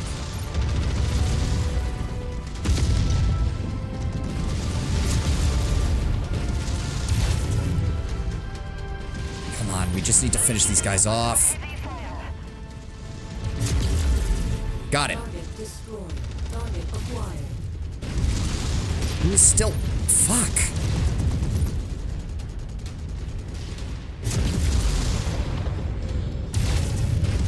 How are you still alive? Turn. There we go. There we go. Okay. That's enough. Ugh. I had the armor on my legs blown off. Hopefully I didn't lose any components. Let's get the hell out of here. We're making an extra 300,000 C-bills, which hopefully will cover the damage I just took. Ugh. All right. Get us out of here. Good work, Commander. Return to our operations center. I have an update on the DCMS dropships heading our way. And hey, that was basically an entire enemy heavy lance wiped out right there at the end. I'd say that was a pretty good job. We wiped out all the forces he asked for and an entire additional lance on top of it. I also think that finished our VTOL mission because we have been killing a lot of those. I'm glad it's just VTOLs in general rather than, oh, you have to kill a very specific type of VTOL. It's like, just let me kill VTOLs. I keep having missions where they're like, yeah, kill this thing, and then it never shows up. Ever. Again. I believe I took that Kill 3 Orions mission like a long time ago, and I have yet to see a single one since then. All right. nothing that I want. None of the heavier mechs are being salvageable, unfortunately. Take the Phoenix Hawk, we'll sell it off for scrap. And then, do we have any max ranks? I'll take the machine gun, why not? And as for the rest, boom, boom, and boom. I think you have to fight Davian or Merrick to see Orions. Yeah, probably. Probably. Total damage is 320. I don't think we lost any components. I dealt almost 2,000 damage in a heavy compared to everyone else's assaults. Gable's actually doing quite well in that Zeus. I might keep him in that. There we go. Destroy 40 VTOL units, a max rank LRM, and some additional C-bills. Thank you. All right. Nobody lost a component, right? Nope, just standard repairs. Good. Get everybody working on that. Mission briefing. Commander, we've had a chance to make contact with incoming... Ooh, am I gonna have time for this? What type of mission is this? Wait, what type of mission is this? I don't know. I've had a chance to make contact with the incoming DCMS dropships on a heavy burn towards Predlitz. They belong to the 2nd Sword of Light, House Kirita's premier battle mech regiment. The commander, Taisho Goshi Tengwan, says that he is here on behalf of Junji no Kanrei Theodore Kirita to assist the first tier in bringing Marcus Kirita to justice. Despite the Sword of Light's commitment to support our cause, we cannot afford to wait for them to make planetfall. By now, Marcus Kirita will undoubtedly know that the Sword of Light are here to bring him in, and he will likely make plans to flee as he did on Rosselhaig. We need to pin Marcus in place while we wait for the 2nd Sword of Light to arrive to deliver the killing blow. I've already ordered the first tier to encircle his position and prevent his escape. When the Sword of Light breaks Atmo, that will be the signal to advance on Marcus Kirita's forces. I need your team ready by that time. This will be an all hands on deck mission. If we can pin the Ronin forces down, the Sword of Light will help us cut the head off this snake. Good hunting out there. All right. What is this? It's not telling me the type of mission. Unfortunately. All right. Damage payout. Let's go ahead and grab these. Thank you. And a little bit of additional money. Mission starts in 15 days. All right. I don't think we have time. Knowing how these mech warrior missions go, I've only got like 7 minutes left, so we might call it here. When is my stuff gonna be done? So, okay, the Crab, Atlas, Black Knight, and Phoenix Hawk will still be out of commission, but the rest of our forces will be done. So let's get the Corsair, Catapult and Awesome, Battlemaster, and the Zeus all taken care of. Oh. Wait. Oh, shit. No. Take that. Get that out of there. No, no, no, no, no. Phoenix Hawk, out of there. No. No. Just strip it for parts and sell that shit. I don't need to be wasting money on that crap. Thank you. All right. Mission launches in 2 days. Just, nope, not that. Timeline. Yep, mission start. So now, well, we can figure out what we're going to be bringing because we have a 360 weight limit. Oh, everyone but... Why does that have that marking? Doesn't that mean something's being replaced? Something better not have broken on this, I swear to God. All right, what are we going to be taking? What are we going to be taking? I'll